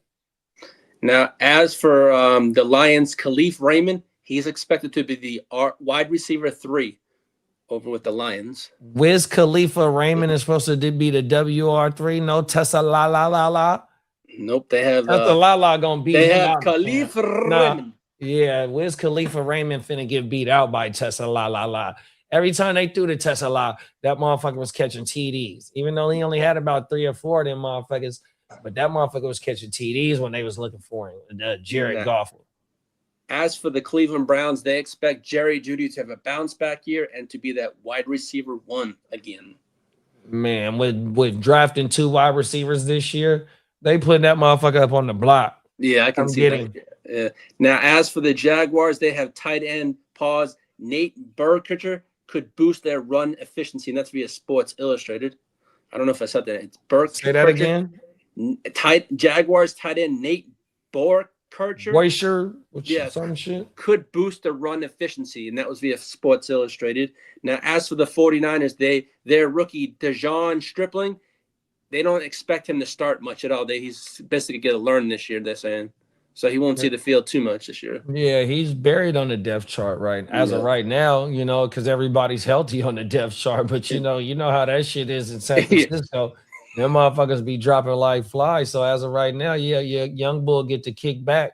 But shit, man. Hopefully don't nobody drop no fly, and he's thrust in there. Pause. Yeah, well, as for the Tennessee Titans, they're going to be easing rookies into minicamp to prevent injuries.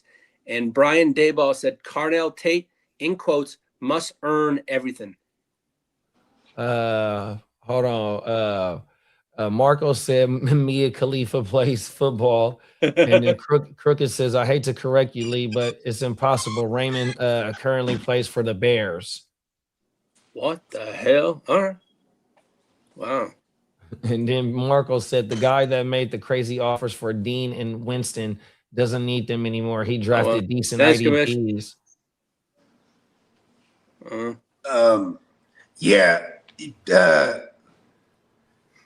the person that has Dart is probably the only one who should be interested in a Winston. Facts. Now, as for Cardinals head coach Mike LaFleur, he said, as for the sitting quarterback Carson Beck this year wouldn't be a bad idea. Say that one more time, big bro. He went full East Coast. He said idea. No, you know what's Michael crazy? If you Score go said East Coast, sitting, right? sitting Carson Like Beck. the word saw. Like the word saw, S-A-W. You go East Coast, they say saw. Saul. I saw it. Like they put the like saw is saw, right? They'll Yeah. put the ER on the sounds, and then the things with a like idea, right? They'll put the ER on it. Cold world. Like idea. No, that's East Coast as fuck. When I was in the East Coast, like, oh shit, I started, you motherfuckers in the hood were talking like that. Like, oh shit, that's crazy. You don't even, they don't notice they do that. So Carson Beck could sit a lot this year and basically learn from Jacoby or whatever happens. Now, as for the Chargers, they feel Brendan Thompson is his best comp is Tyreek Hill / Deshaun Jackson. Those are the best comps to have when you're an outside burner. You ain't lying there. Now, as for the Giants GM, he feels Malachi Fields equals a power forward at wide receiver. Whatever the fuck that. And as for Who Giants, said that? that's the Giants GM that's probably on his way out this week. Oh yeah, Field is it still Gettleman for real? Malachi Fields? No, the GM is this still Gettleman? Joe Sheehan? Schoen, if I'm saying his name right. Oh, Joe Schoen, yeah. Yeah. Yeah, that's right. Gettleman's been out there for a couple years. Hey, Joe Schoen's about to be out there pretty soon too. Hey, you know what? You know what's fucking him up? His partner. There's dual it's something to do with his partner. He has something to do with the team too. Okay, Marco mentioned his trade. He said the guy that made the crazy offers for Dean and Winston. We already said that. Huh? We already said that, I think. The guy's not interested no more. Yeah, he said, I'd like to have Fields, but not for that price, especially when Mahomes is back. Justin Fields is just useless. See, that's the thing too, is like, because the newest blurbs are talking about Mahomes about to be ready. I've been saying this consistently because I've been doing this consistently. Use the blurbs to your advantage. If there's a blurb, like for example, if you felt like you had to move Fields, you got to just move him for whatever you can at that point before a blurb comes out talking about Mahomes is going to be ready for week 1. Because then it just don't matter if that person don't have Mahomes. You know what I mean? Matter of fact, I just bypass all that shit. I go straight to the Mahomes person. Here's Fields, bro. You know what I mean? Let me go get like a third or something. And that sounds crazy. You just work around it. Listen, I'm a trading motherfucker, bro. And listen, it's nothing safe on my team. Yes, we're gonna make it better every time. If I feel like it's gonna make my team better, I'm gonna do that shit. Unless you're drunk on mushrooms and then Titans get you for a first round, and they're like, "Damn it, Titans got me! I didn't realize it was the first." Thanks. And then it's not until later. He's like, "We can switch it out," and I go, "Nah, bro. I'm gonna keep it 100, bro. I made the mistake. It's all good. I'm gonna live with it." Now, as for and he's like, "For real? That was in the Gen Sav. Did you see that, JD?" JD. Oh, go ahead. What's that, bro? I'm over here eating some chips. Yeah. The stupid ass trade I accidentally made with Titans. First of all, I make an ill Bogart trade with Titans. Then he doubles back and then he's like, "Hey, you want Jalen Waddle?" I'm like, "Yeah." And I look at it from the outside. Oh, I saw that. So I just open up and take it. Pause. That sounded hella crazy. Anyways, you know when you look at it from the outside when you're on the sleeper, and boom, but there was more to it. But I just see 2 and I'm like, yeah, because I just got the 2. I'm thinking I'm ill. And then it did boom. And then it wasn't until later when somebody hit me. I think it might have been my man Eastside. Shout out to Eastside. He was like, "Yeah, bro," because he's a Broncos fan. That's right. He's like, "Man, you paid a first for Waddle?" I did what? He's like, "Yeah, and a 209. And what?" I was like, "Damn." It was like hella hours later. Well, Chiefs head coach Andy Reid said running back Emmett Johnson. I know, I don't slip like that. I usually catch it if I slip like that immediately. Come on now. It wasn't until later I was celebrating. I was living life. It's all good. I was like, not off the trade I just made, just period. I was doing some other shit. So it wasn't until later. I was like, and then Titans, he's good ass dude. He's like, "Man, I'm gonna swap it back." Man, you already done picked Bailey at the 209. I would have took K-Tron or something. I was like, it's the whole thing now. You know what I mean? Yeah. Chiefs head coach Andy Reid said running back Emmett Johnson has some LaShawn McCoy traits. Of course, because this motherfucker go chase every back that he's had before. That's why he hasn't been able to have a back who's just their own person. Think about that. Well, and read what you just said again. It says Andy Reid, via Andy Reid, Emmett Johnson has some LaShawn McCoy traits. Right? You know what he said about Clyde Edwards-Helaire? He reminds me of Westbrook. Is that his name? Y'all remember him? Oh, yeah, from the Eagles. Yeah, Brian Westbrook. Brian Westbrook, yeah. Right there. Thank you. He's Westbrook all over again. Westbrook from the Thunder. Wah, wah. See, this is what I'm saying. But then when he has a Damian Williams or a Kareem Hunt, or like this guy does hit on running backs. You know what I mean? Yeah. Like he be hitting on running backs. But like when he's trying to compare somebody to somebody, I don't like that track record. Nah. That's why he brought in Ken Walker too, because he's like, fuck, let me just bring in somebody that showed and proved it. You know what I mean? And we're gonna pay him. Fuck it. Kevin Johnson, what y'all think? Is it y'all okay? Let me ask y'all this. Is it a 2-back system? Where at? Kansas City? Yeah. I That's think what so. we're talking about. It shouldn't be. It's definitely gonna be a 2-back system. Yeah, Because it's been, it's always been that way. But then you do have Eric Bieniemy, where it's like it's gonna be like majority 1 back, because Eric Bieniemy's back. In his absence, it was the Trubuskys over there, and then there was definitely it's been 2 backs the last. And you know what's crazy? Because they won 2 Super Bowls like that too. You know what I mean? Actually, bro, they did win a Super Bowl. I'm sorry, let me retract what I said. They usually do feed 1 guy, but I'm still thinking about Kareem Hunt, because when they did win the Super Bowl finally with Eric Bieniemy as the OC, they had a plethora of running backs right? It was Damian Williams, Darrell Williams, fucking whoever the fuck. Then they went back to it, lost to Tampa Bay. They had Lev Bell, Clyde Edwards-Helaire, and fucking Shady McCoy. And that was still Eric Bieniemy. So yeah, it might be annoying. JD said it without even thinking about it. He's like, it's gonna be 2 backs.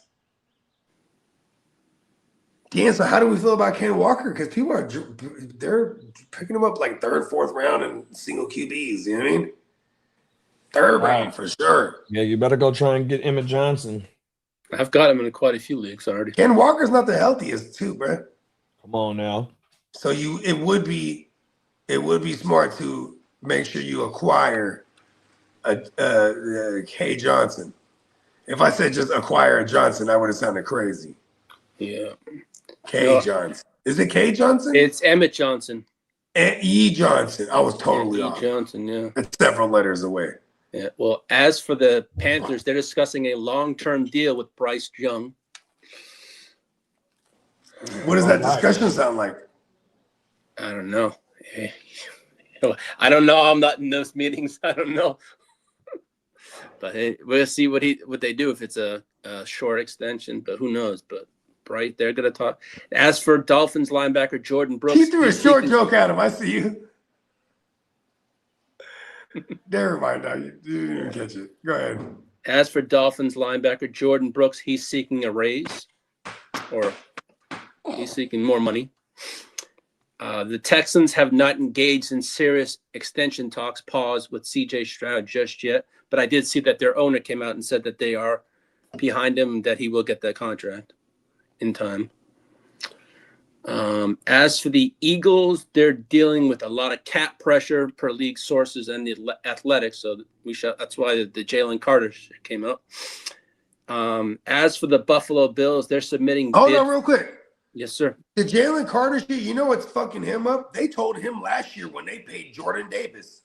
Yep.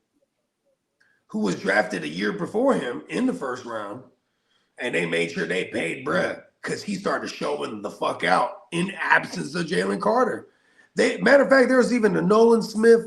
He finally started showing up because, like, you know what I'm saying? They had a lot of high-end pieces, and Jalen Carter's the only one they're not talking about paying, bruh. Yeah, they even paid Jordan Davis before him. PB and J's in the house. What up, PB and J? We in this thing. The greatest sandwich in the world. Marco goes, what are your opinions on Pavia and Nussmeier for practice squad purposes? It's so sad because our man Marco here, he needs quarterbacks so bad in this dynasty league that like he's asking us questions about these guys. But you need people to die for a Nussmeier, like 2 people. Yeah. Like you need Mahomes to like die again, and then Fields die shortly after, and then Nuss, right? If I have any of those guys anyway, I'm just picking up every one of them as possible and trying to peddle them to the QB.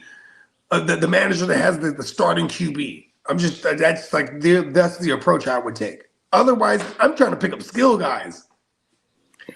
Like anything else possible. All the depth, pick up all the depth chart guys as possible that you have on your team. If I have a player on the Panthers, I'm gonna pick up that Panthers wide receiver. I'm just gonna things that'll help me if things happen to my team. Instead of hoping other things happen to other people's teams. So then these pieces I'm holding on to become usable. You know what I mean? No. Because that's part about winning. When you're trying to win, you're thinking about the team you have, right? What do I need to this team? Like, Margo, I'm glad I got your phone number. I'm going to text you. That way you got my number. And then I can steer you in the right direction. Because you just got to make a trade. You got to start parting with some pieces here. This might be a rebuilding year. You may be like, all right, what's the best? This is what I'm going to tell them. I was like, what's the best pieces you have? I'm going to look at this team and be like, we're flipping these guys. And we're getting picks and players. You know what I mean? And in 1 year's time, we'll be back in the mix. Yeah, if you can wait 1 year and tank, boy, you get the 101, boy. You're going to have Jeremiah especially Smith. for a quarterback, yeah. Come on. If your team is bad looking and you know it, that means everybody else knows it. Don't try to win. Marco, so in that league that I wanted to get you in, right? I told myself I am not doing no trades during the startup, right? No law here. Let me put my. Then he went crazy. And the cold thing is, I told myself I'm not doing no trades. All I'm doing is just picking up all the leftovers after the people that I draft in between. Pause. So here go my thing. I get one offer. Boom. I accept the trade. Boom. Here come another trade offer. Accept the trade. You know what I mean? Here it is now. I done completely went off my draft schedule. But the cold thing is, I got players that's putting up points, but also and you got hella picks for the future. Exactly, Marco. Hey, you kind of did that, Brody. I ain't gonna hold you. Fact. So yeah, man. Try and maybe you know, if you could sacrifice 1 year, I'm probably gonna be sacrificing 1 year on my mama. So it is what it is. But yeah. Try and stack some picks up, big bro, on everything. And like Bogey said, with the picks that you got right now, bro, you can't go wrong if you don't got no action at no quarterback, man. There's some gold out there with these skill position players, 100%, bro. Yeah, because Lee just said I would pay zero attention to a lot of the dice roll QBs this year, because next year we're gonna get like an influx of like 11 or maybe even more QBs. It's 8 to 11 quarterbacks, yeah. And they'll push all the position players down in Superflex 100%. So you're definitely getting your second round picks next year are going to be gold just as well. All your picks are gold, bro. Because in this year's draft, it's a lot of motherfuckers that sliding late. That also because the IDPs are the better value. Yep. Not the better value. The IDPs are drafted them high, so this pushed a lot of the skill guys down too this year. Yeah. Right. Now, as for the Buffalo Bills, they're submitting bid to host the 2029 or the 2030 NFL draft in their new stadium. Uh-oh. So here we go. And as for Miami Dolphins, Hefe, man, born and raised in Buffalo. Hefe. Now, as I said earlier before the show started, the NFL schedule may release the week of May 18th, and that's via John Breach from CBS Sports and Mike Norr, because the league is trying to manipulate. May 18th, that's one of my best friends' birthday, man. Shout out to Brian, man. I love you. I love you, blood. Shout out to B, man. I love you, B. Now, coming out here in Texas, they're saying Cowboys undrafted free agent Michael Trigg and DJ Rogers have impressed early for the Cowboys, and that's via the Dallas Morning News. They say these two undrafted free agents have been very impressive for the Cowboys coaching staff. You said Trigg is a tight end? Trigg is a tight end, and DJ Rogers, I don't know his position. Trigg. What is it? T-R-I-G-G? T-R-I-G-G. I was able to get one share. That's the trigger. Hey, he's the trigger man, bro. Come on now. We got a trigger man in the league, Trigger man. DJ. And DJ Rogers. And then regular DJ Rogers. But the Trigger Man, though, his name, Michael though. I Trigger. need him to be We a got a thing. Tiger Man in the league, bro. Hey, but see, they still got Fergie's son over there, though. But this is the one thing that you can bank on. Life after what was the long-standing the white boy tight end? Dalton Schultz? Witten. No, Michael Winston Witten. or something with a W. Witten. After Witten, they have not paid a tight end long term. They keep recycling them over. They go from, the Dalton Schultz to the Ferguson to the they had someone else even before Dalton Schultz. I can't remember who it was. They just keep moving on, right? So, you know what I mean? These guys become interesting. These are guys you pick up after the draft, too. After your rookie draft, these guys like triggering them. They're going to be floating around. Yeah, buddy. I went and got Dinkins. Oh, word? Dinkins, he went undrafted to us. He was a Penn State tight end. All he do is catch touchdowns. Let's go. Oh, my Sounds man. like a new use check. We're like, listen, you're a tight end, but we're gonna have you doing all kind of other shit besides blocking. Didn't they have Blake Jerwin over there for a while? I don't know. There's some white boys. That's some white boys over It's there. a Jarwin. Jarwin, yeah. Jarwin. Yeah. Oh, there it is, Blake Jarwin. Jarwin. He went German on us. German. Blake German. Jarwin, sorry, my bad. Don't apologize to me. It's all good. Well, on that note, that's all I have for today. All right. The ear to the streets, ladies and gentlemen. Hit his drop. Somebody hit his drop.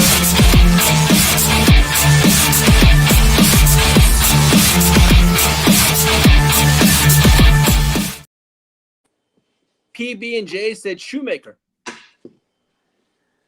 Yeah, Shoemaker's there too. Yeah. See, they always stay stocked up. Is good. Yeah, see, that's a good name to bring up too, because they're gonna stay stocked up. If anything happened to Fergie, they had the Shoemaker ready to go. Remember when Fergie went down, Shoemaker was a thing for a sec.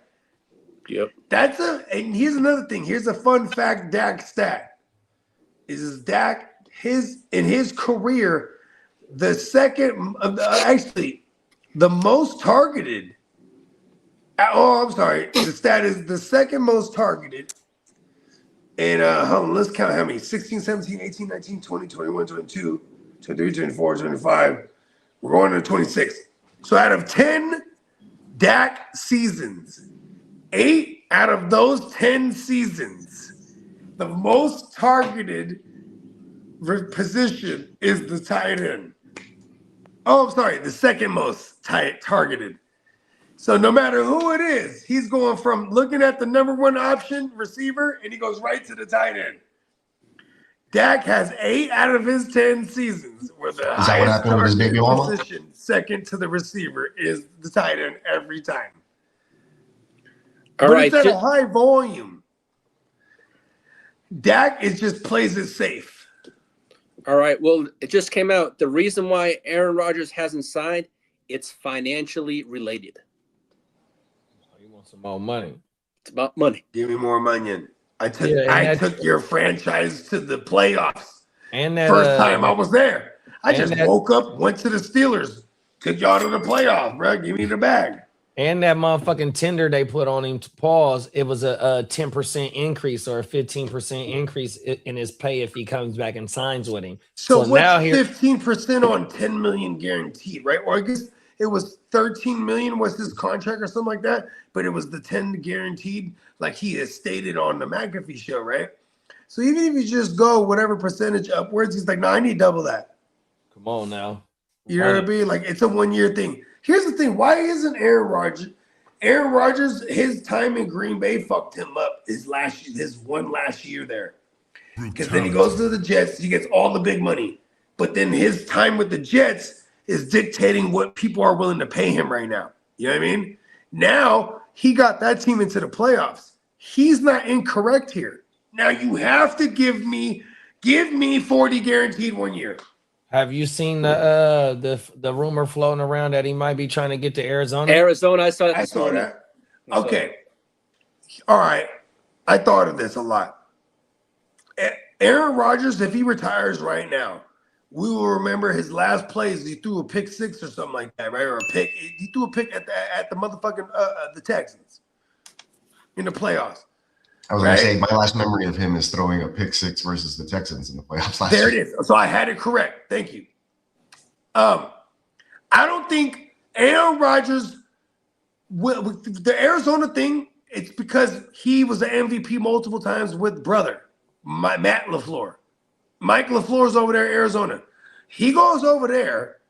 I just feel like Aaron Rodgers will never go there because he will refuse to be like, this is the last thing they thought of me as a Arizona Cardinal.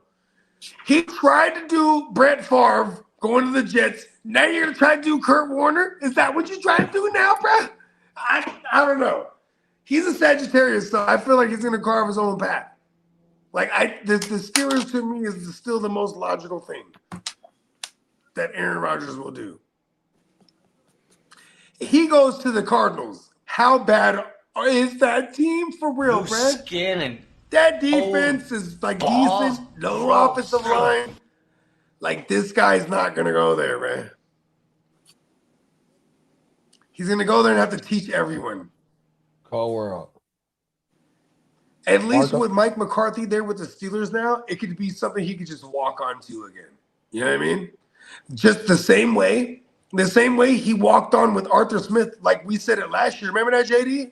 No, me and you did not falter. Like, he's going to Steelers because systematically, who took over for Matt LaFleur in Tennessee after he left to Green Bay? It was Arthur Smith, and he just adopted the same system.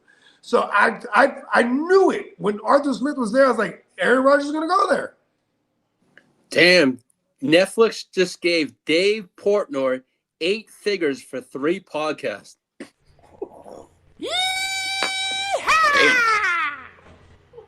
That's wild. I don't even know who that is, bro. The guy that owns Barstool Sports. Oh, word. Yeah, that's a really cool documentary. Is it a podcast? That's cool. Yeah, they gave him. This guy is amazing. Podcast. That guy is amazing. He revolutionized the content world. That guy is responsible for destroying ESPN at what it is now. ESPN had to rebuild the most else because they couldn't compete with Barstool. This is a fact.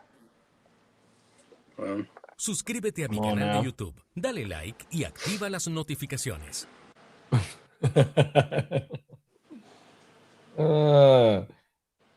Marco says, I have another draft coming up in like 2 days, and I'm drafting at the 6th spot. Oh, yeah. Is it a super flex?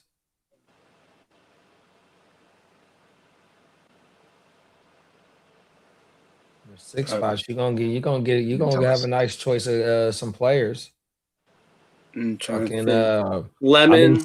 And the some of the drafts that rookie drafts I've been in, that's where price is falling. It's like the middle of the first round. Or Casey Concepcion around that area too. Yeah. Depends. You said Barstool Sports didn't they gave Pat McAfee like 120? Something like that. No, that was ESPN that gave it to McAfee, wasn't it? Because he was on ESPN. Marco said it's the super flex and it's a tight end premium IDP league. Oh yeah, you're gonna have a nice pick of player at the for sure, yeah. At the 106. Johnny said the 6 spot is dope. You get either Price, Lemon, then get another pick in the second. Talk that shit.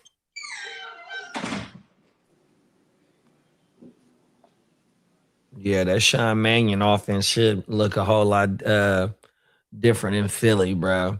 Well, there's news coming out about Tucker Kraft. A lot of blurbs are coming out that he's going to be back early in the season. Oh, that's big. Green Bay offense need that. Yeah. So Brian Gudahurst said he expects Kraft back early in the season, not a different time. Maybe week 4 or 5, they're saying. Oh, yeah. Yeah, he's worth drafting and stashing. That way you're a little bit ahead of the waiver wire, especially if you can add to your IR and redrafts. He'll probably go in the 100%. pup. He'll probably start in the pup then. Drafting with your last pick or some shit like that. Try and stashing.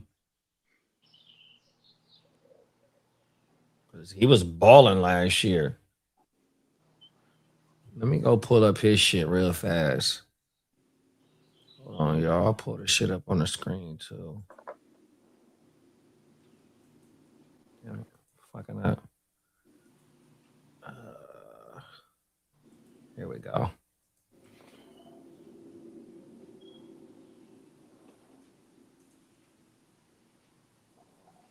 Let me see. Can y'all see that shit? No, y'all can't even see that shit. Hold on. There we go. Boom. Then we come down here. Let's go to his game log. He played 8 games last year and had 6 TDs in 8 games. He was averaging 14.7 games. Boy, he was balling last year. And then we go to his game log. 9.9 week 1, 24.4 week 2, number 1 tight end, 5.9 week 3, 10.6 week 4, week 6, another 12, week 7, 16.8, 33.3 in week 8. He had 2 tight end, 1 finishes, 147 receiving yards in week 8, 24 in week 2. 2 and went on 3. He had 3 straight games with a touchdown, and in week 8 it was 2 TDs. That's why he had the 33 points. Yeah, Buddy was going crazy last year. Receptions.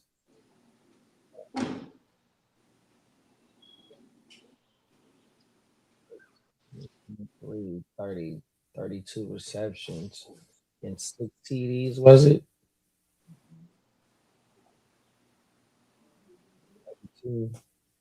32 and 6. Wow.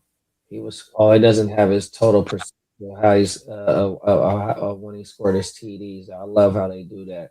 But it's a lot though. Buddy was going crazy. Shout out to Tucker Craft.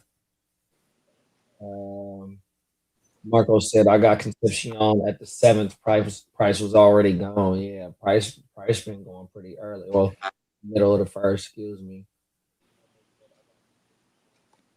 PB and J said Musgrave hasn't just developed like I had hoped. Oh yeah, I forgot about Musgrave. Yeah, he's the other one over there.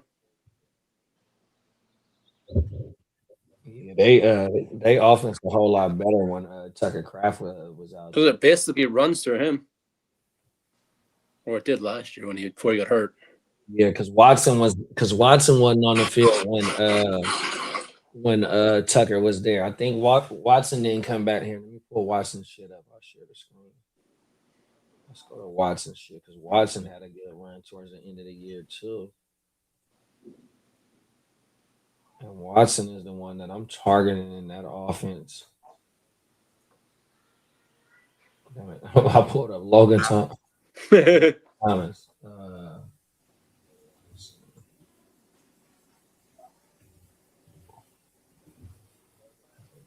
here, boom.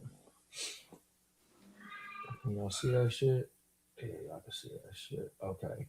Boom. 10 games. Okay. 55, 35, and 6, 13.2. He was 15th at fantasy points per game at the position. Let's go to his game log. Hey, JD, it was good doing business with you in the gym. Come on now, likewise. So from week 8 to week 17, he had 1, 2, 3, 4, 5 double-digit fantasy point games. When he came back and he played 10 games. Watson was balling, dog.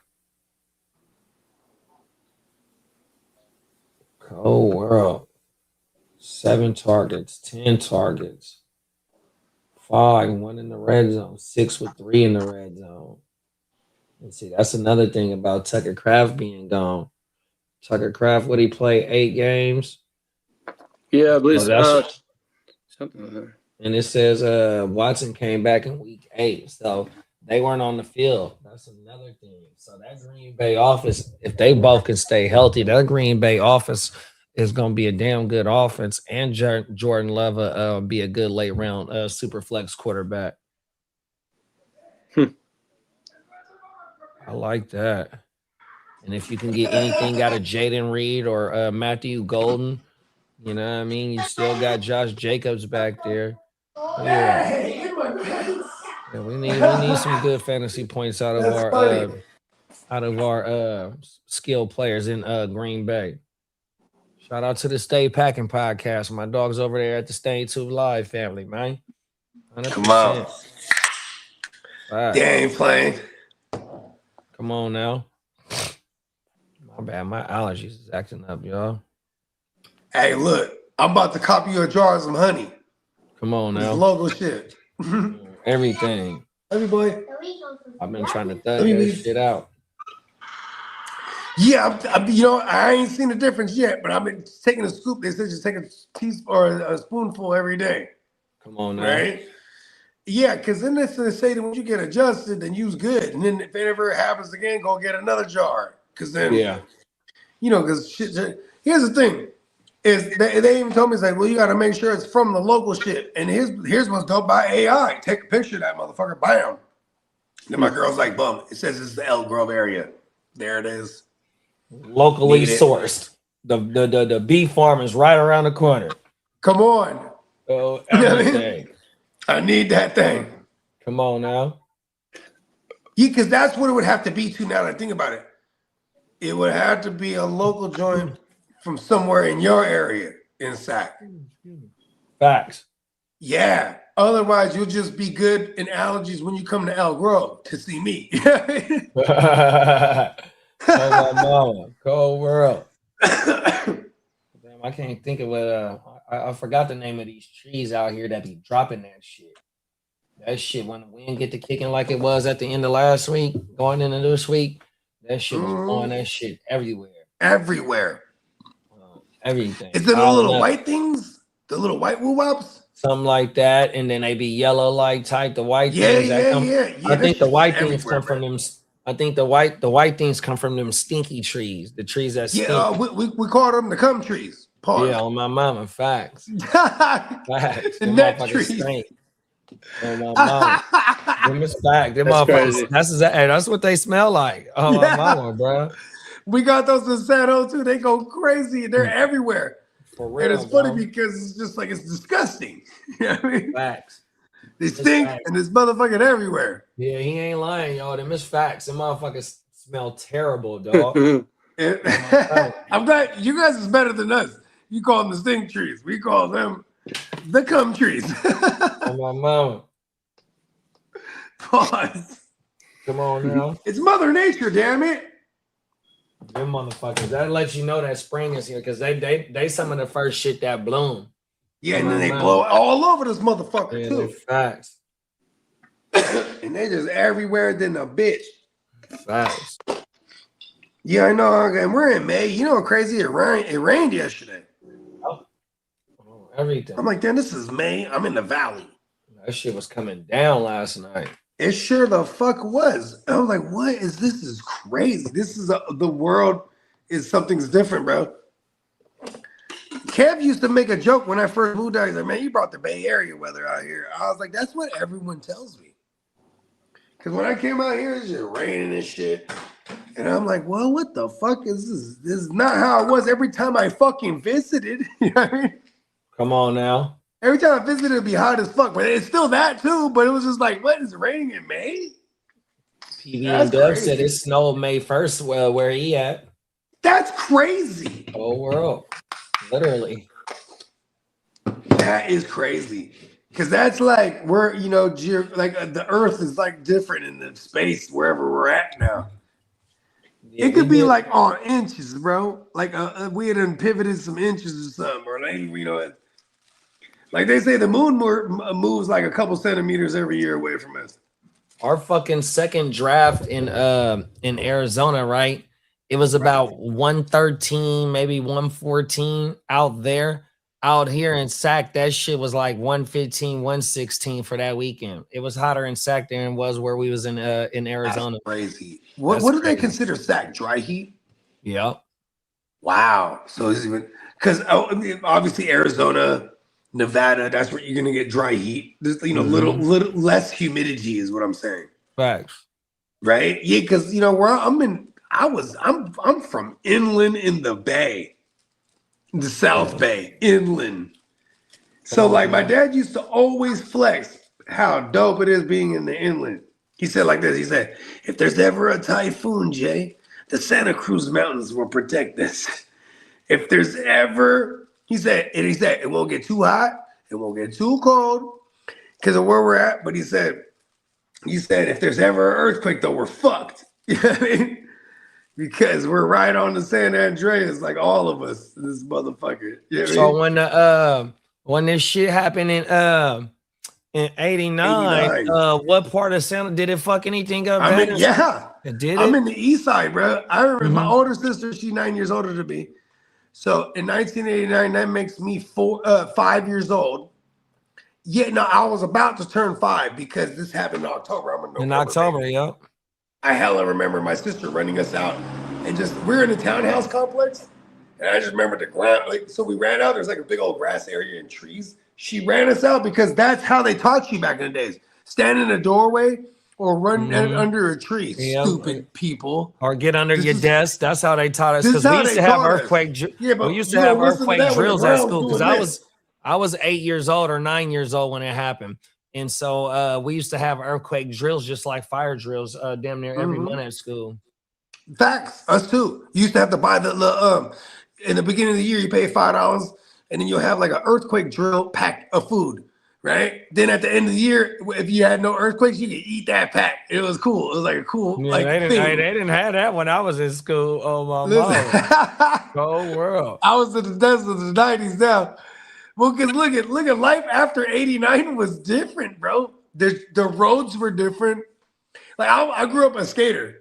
I remember skating on fucking the sidewalks, and just remember the old sidewalks where it'd be like not just one line, it'd be like a split into 4.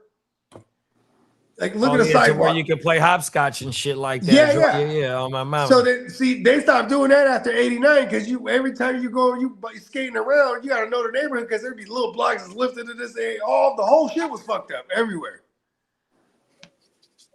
That shit was different. You know what I mean? You seen all the damage on everything from after the 89. We had new freeways and shit. Or new the little high-rise woo-wops. Remember that? Because them shits went down, B. It was the motherfucking the Giants and the A's. And you can imagine that. You had 2 Bay Area teams in this motherfucking World Series, and it's a goddamn crazy earthquake. Right. Facts. Damn, I just thought of that part. PB and Dub said Ring on Fire. Or Ring of Fire. Yeah, the Ring of Fire. That's right. The San Andreas fault. All the different fault lines make a crazy woo-wopolis. Yeah, Marco but see, that's the thing too. And why is Cali so expensive then? Right. And Marco said life was much easier back in the 90s. It sure was. You know why too? Because nobody knew what you were doing. You get what I'm saying? Listen to the magnitude of this.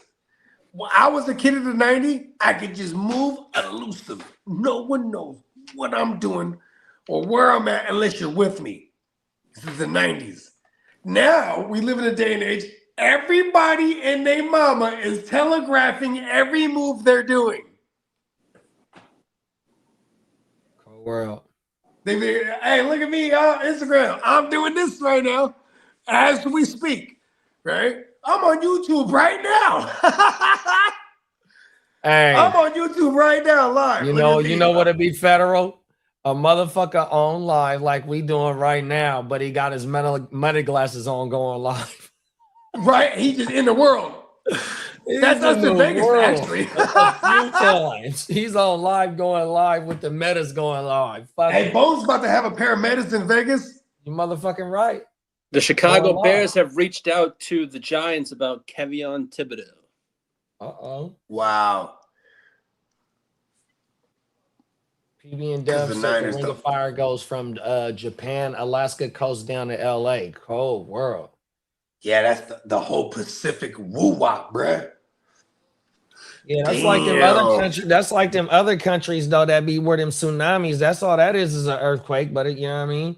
And Yeah, but it's happening in the ocean. That shit is crazy. And then you know what else they say? So it's just like this one little fish that you barely see. But if you see that motherfucker, or you start to see dead ones of that motherfucker, that means something like that is finna happen. It's an ugly ass fish that go hella far down. But if you see that bitch at top, if it's dead or if it's swimming around, that means it's something like that finna happen. Oh, I've shit. seen that before. Hey, I mean, this is kind of random, but I've been going down the rabbit hole, different animals, right? Like the motherfucking, bro, these falcons are crazy fast. You ever went down the rabbit hole to falcons? Mm-mm. Bro, these motherfuckers, look, I think his AKA is the missile falcon, right? This motherfucker's the fastest creature, fastest thing on the planet, natural. Oh, this wow. motherfucker goes 240 miles an hour, bro. Damn. Oh, wow. He goes up hella high, and then, you know, he flying, then he do one of these, yeah, and he just dives at the op. That's how he kills. Oh, wow. There's other bigger fuckers too. Bigger falcons, they go like 180 and shit like that. This fucker goes 240. Oh, yeah. Crazy, he got that motherfucking LS7 in his motherfucking wings. He has like the LS10 or something, bro. Hey, look, my dad, motherfucker, man. CTSV, the first Falcon pushing one. 240. That's crazy. 240, Brody. You could probably find him on a short because I watched like a million shorts. I believe it. I believe it on my mind. This motherfucker just. Marco said that's what I used to post stuff on Facebook, like I just farted or looked decent or took a decent dump. He's posting stuff on. Is that why he ain't been on Facebook? Hey, Facebook banned him up. They banned him for like a month. They're like, enough with the feces post. Oh, world. Hey, look, bro. That I ain't gonna lie to you. That's the first thing the doctor asks you is how your poo looks when you get older too. Like you're supposed to look at it apparently. Facts. You know what I mean? Because it'll tell you everything that's going on inside you. You're like, oh shit. Literally. But that's the thing too. Yeah, I mean, I'm probably on Cinco de Mayo getting turned up early in the morning. Now we're in the afternoon. I'm probably the wrong one to say, you know what I mean? Take care of your healthies, right? But yeah, that's something I've been consciously doing. Like, look, I started doing the black seed. I've been on 2 weeks now of the black seed oil. This motherfucker suppresses your hunger, bro. Oh, wow. It cleans you out, then it suppresses your hunger. And I'm smoking hella weed. I have to remind myself to eat. Now I was kind of like bulking up for a second there. Now I'm Bruce Lee cut. Because I'm still exercising. I'm like, whoa, this is crazy. I have to like eat. Like, I have to eat because I'm not hungry. Yeah. That's the thing. Yeah.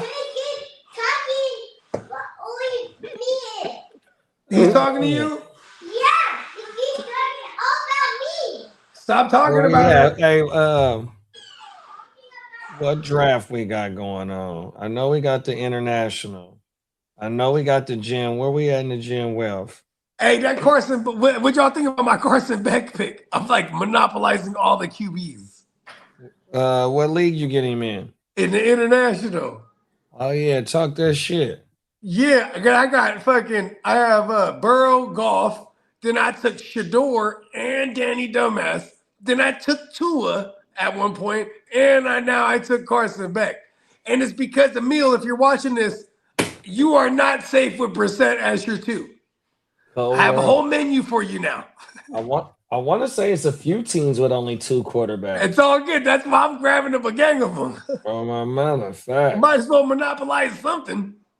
Yeah, whoever got Brock Purdy in that league, you better come tap in. I got Mac. Oh, you Jones. got the Mac? Yeah, I got Mac. Damn it. You beat me to the Mac. Cold world. Yeah, he was gone about 2 rounds ago by JD. You know what's funny is like I told like this song goes, we were talking about this league. I go, shit, who has Brock? He goes, I do. I go, damn, you have Brock in every league, bro. Back. Oh, Song. I go, that's why you had a bad year last year. Song had him. Song got him. Song has him in every league. I'm like, bro, listen, I Oh, represent the and gang see, too. I just got a first round pickup out of Song too, so he gonna have to come tap He's gonna have to in. give players to get. Uh-oh. He's gonna end up giving you the Brock. Like, Right. So E-Rock's on the clock over in the international. Oh, E-Rock is okay. Shout out to E-Rock. I did tag him though because I took my pick. E-Rock like to do business. He been trading a lot in this startup. yeah, he been bouncing all around the board. I made 2 trades, and I made them back to back in the same round because I knew the value of those future picks at that point were going to hit way harder than I waited later. You know, one of my signature maneuvers is using a future first, especially in these 20 with the way people view the 27s. I'm gonna buy me another first. I'm gonna get in there with, and I'll dress it up with some extra picks, whatever the fuck. This one, I just waited because I was in the middle too. Being in the middle, you just let everything fall to you. You know what I mean? Come on out. I'm the same way when I'm on the outsides. Like when I'm closer to the bookends, like I go, oh fuck, I might have to wait 20-something picks, bro. I need to make a move. When you're in the middle, you're like, I only have to wait 12 picks, or I only have to wait 10 picks, or you know what I mean? I don't know why I always consciously would pick the back. I just be on the back end. I won the 100-yard dash, so I picked the 110. Right? Oh, because we like, especially in a third round reversal, it's almost optimal. First no, of all, this ain't no third round reversal right here. Yeah, this one's regular traditional snake. Yeah. I loved being in the middle. It's like, let's go. I'm unaffected either way, even if it was a third round reverse. Come on now. Right? Brandon said the Texans is going 20-0 this year. Shout out to Brandon. Let's go. They're getting ready for the 18-week season. They're gonna win. They're gonna win in their bye week this year. Let's go. Come on, man. I'm an honorary Texas fan because the Meeks, man. Bro, see, no one even talks about that thumbprint of Shanahan. Like his defensive coordinators got gigs. You know what I mean? Facts. All right, so Steamboat's on the clock over in the DGen. Let's go. So that's done. 20-0 gonna be the score of every game. Talk that shit. Eso es todo por hoy.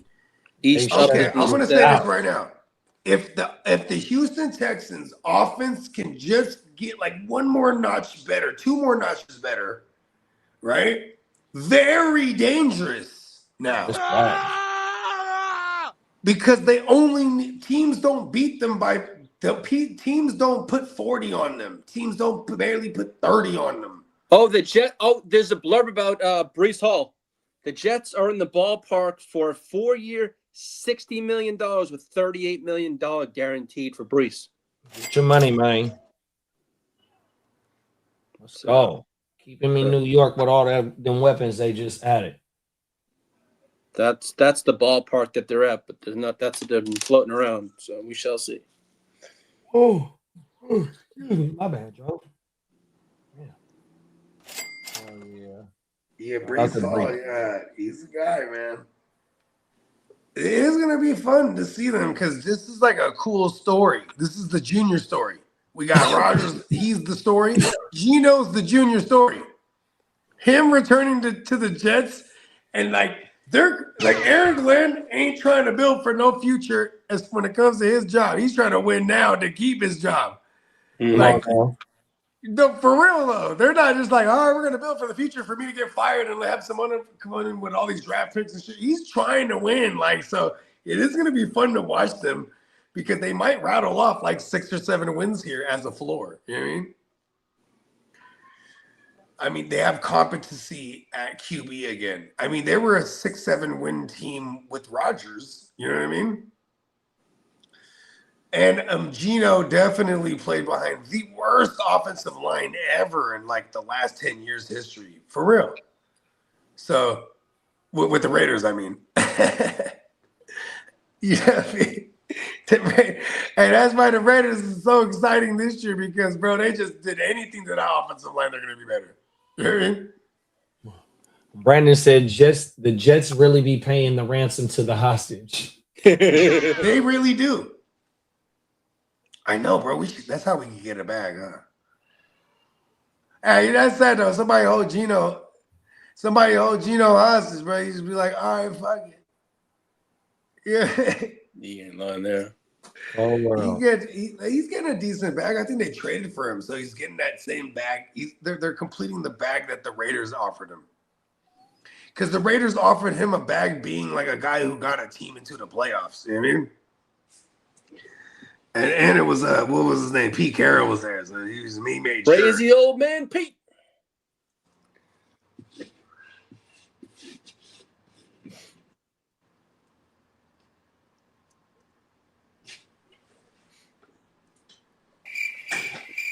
Yeah. Yeah.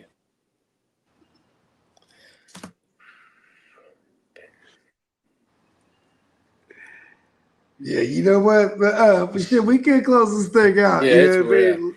Yeah. Let's go ahead and hold on, Lee. I got this, man. We can go ahead and close this thing out. You know what I mean? DRPCogmerch.com. We got a Cinco De Mayo sale, I think is what it was. I saw. But we also got and please do utilize the current sale. But we do got a big sale. If you missed this one out, coming up at the end of the month. Should be up to 40% or 35% again off the entire site. Plus, not to mention $13 tees, if not $14 tees, which is just a hell of a deal. So you know what I mean? I'm definitely waiting for that because I'm gonna stock up again my damn self. You know what I mean? What's today? Tuesday? Yeah. Tuesday. Yeah, we'll be back Friday. You know what I mean?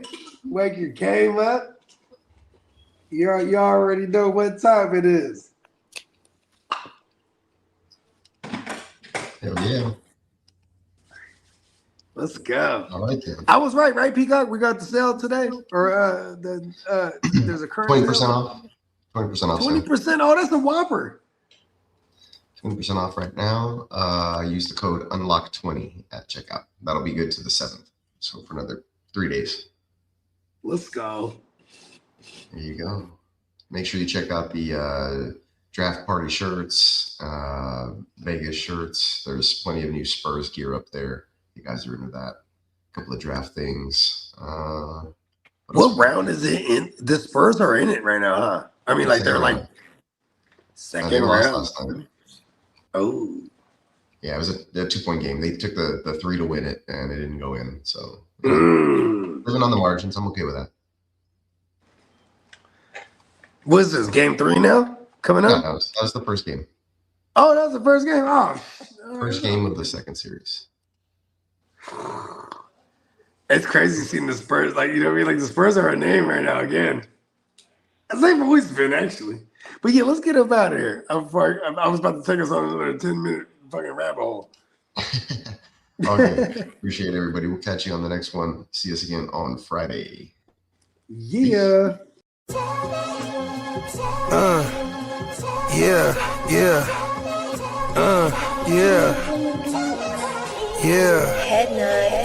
Sky, I run a tight ship. Loose lips sink ships. Run shit, dripping like a runny faucet. Let that sink in. Table full of bosses at the meeting, double crosses, and we gon' have to toss you off the deep end, baller blockers. They tryna block my shine, solar eclipse. I'm a mobster and a doctor. I prescribe your daily fix. From the tech mecca, we lit, we see chips. Bench presser pumping this weight, the bees flip. Don't let the tech stretch it, talking that shit, get greenlit. Silly suckers tried to ride my wave, got seasick. How I'm living, counting this chicken, we out eating. AM to the PM every day, carpe diem. Yeah, I'll tell you about that money off top, boy, gotta feed somebody. Look, I don't know nothing except make more money. If you ain't got no money, then you ain't nobody. Money is a religion, righteous cause for sinning. Riding for the cause, we've been down from the beginning. 100 miles are running, all your mouths are running. If you ain't talking money, then you ain't saying nothing. Yeah, we finna ball like recess. Stash bands in the wall and the heat vents. Vacuum seal so the smell don't seep in. I represent the underworld, this ain't no secret. Stay 10 toes down, both feet pressed. Duck the alphabet, boys, cover up my feet prints. They know my name, I'm heavy in this game. Knee deep in this thing, I ain't just get my feet wet. We way fresher so they got vendetta. So we keep stick with us, leave you with a leaky defense. How I'm living, counting this chicken, we out in. AM to the PM every day, carpe diem. Yeah, I'll tell you about that money off top. Bogor, gotta feed somebody. Look, I don't know nothing except make more money. If you ain't got no money, then you ain't nobody.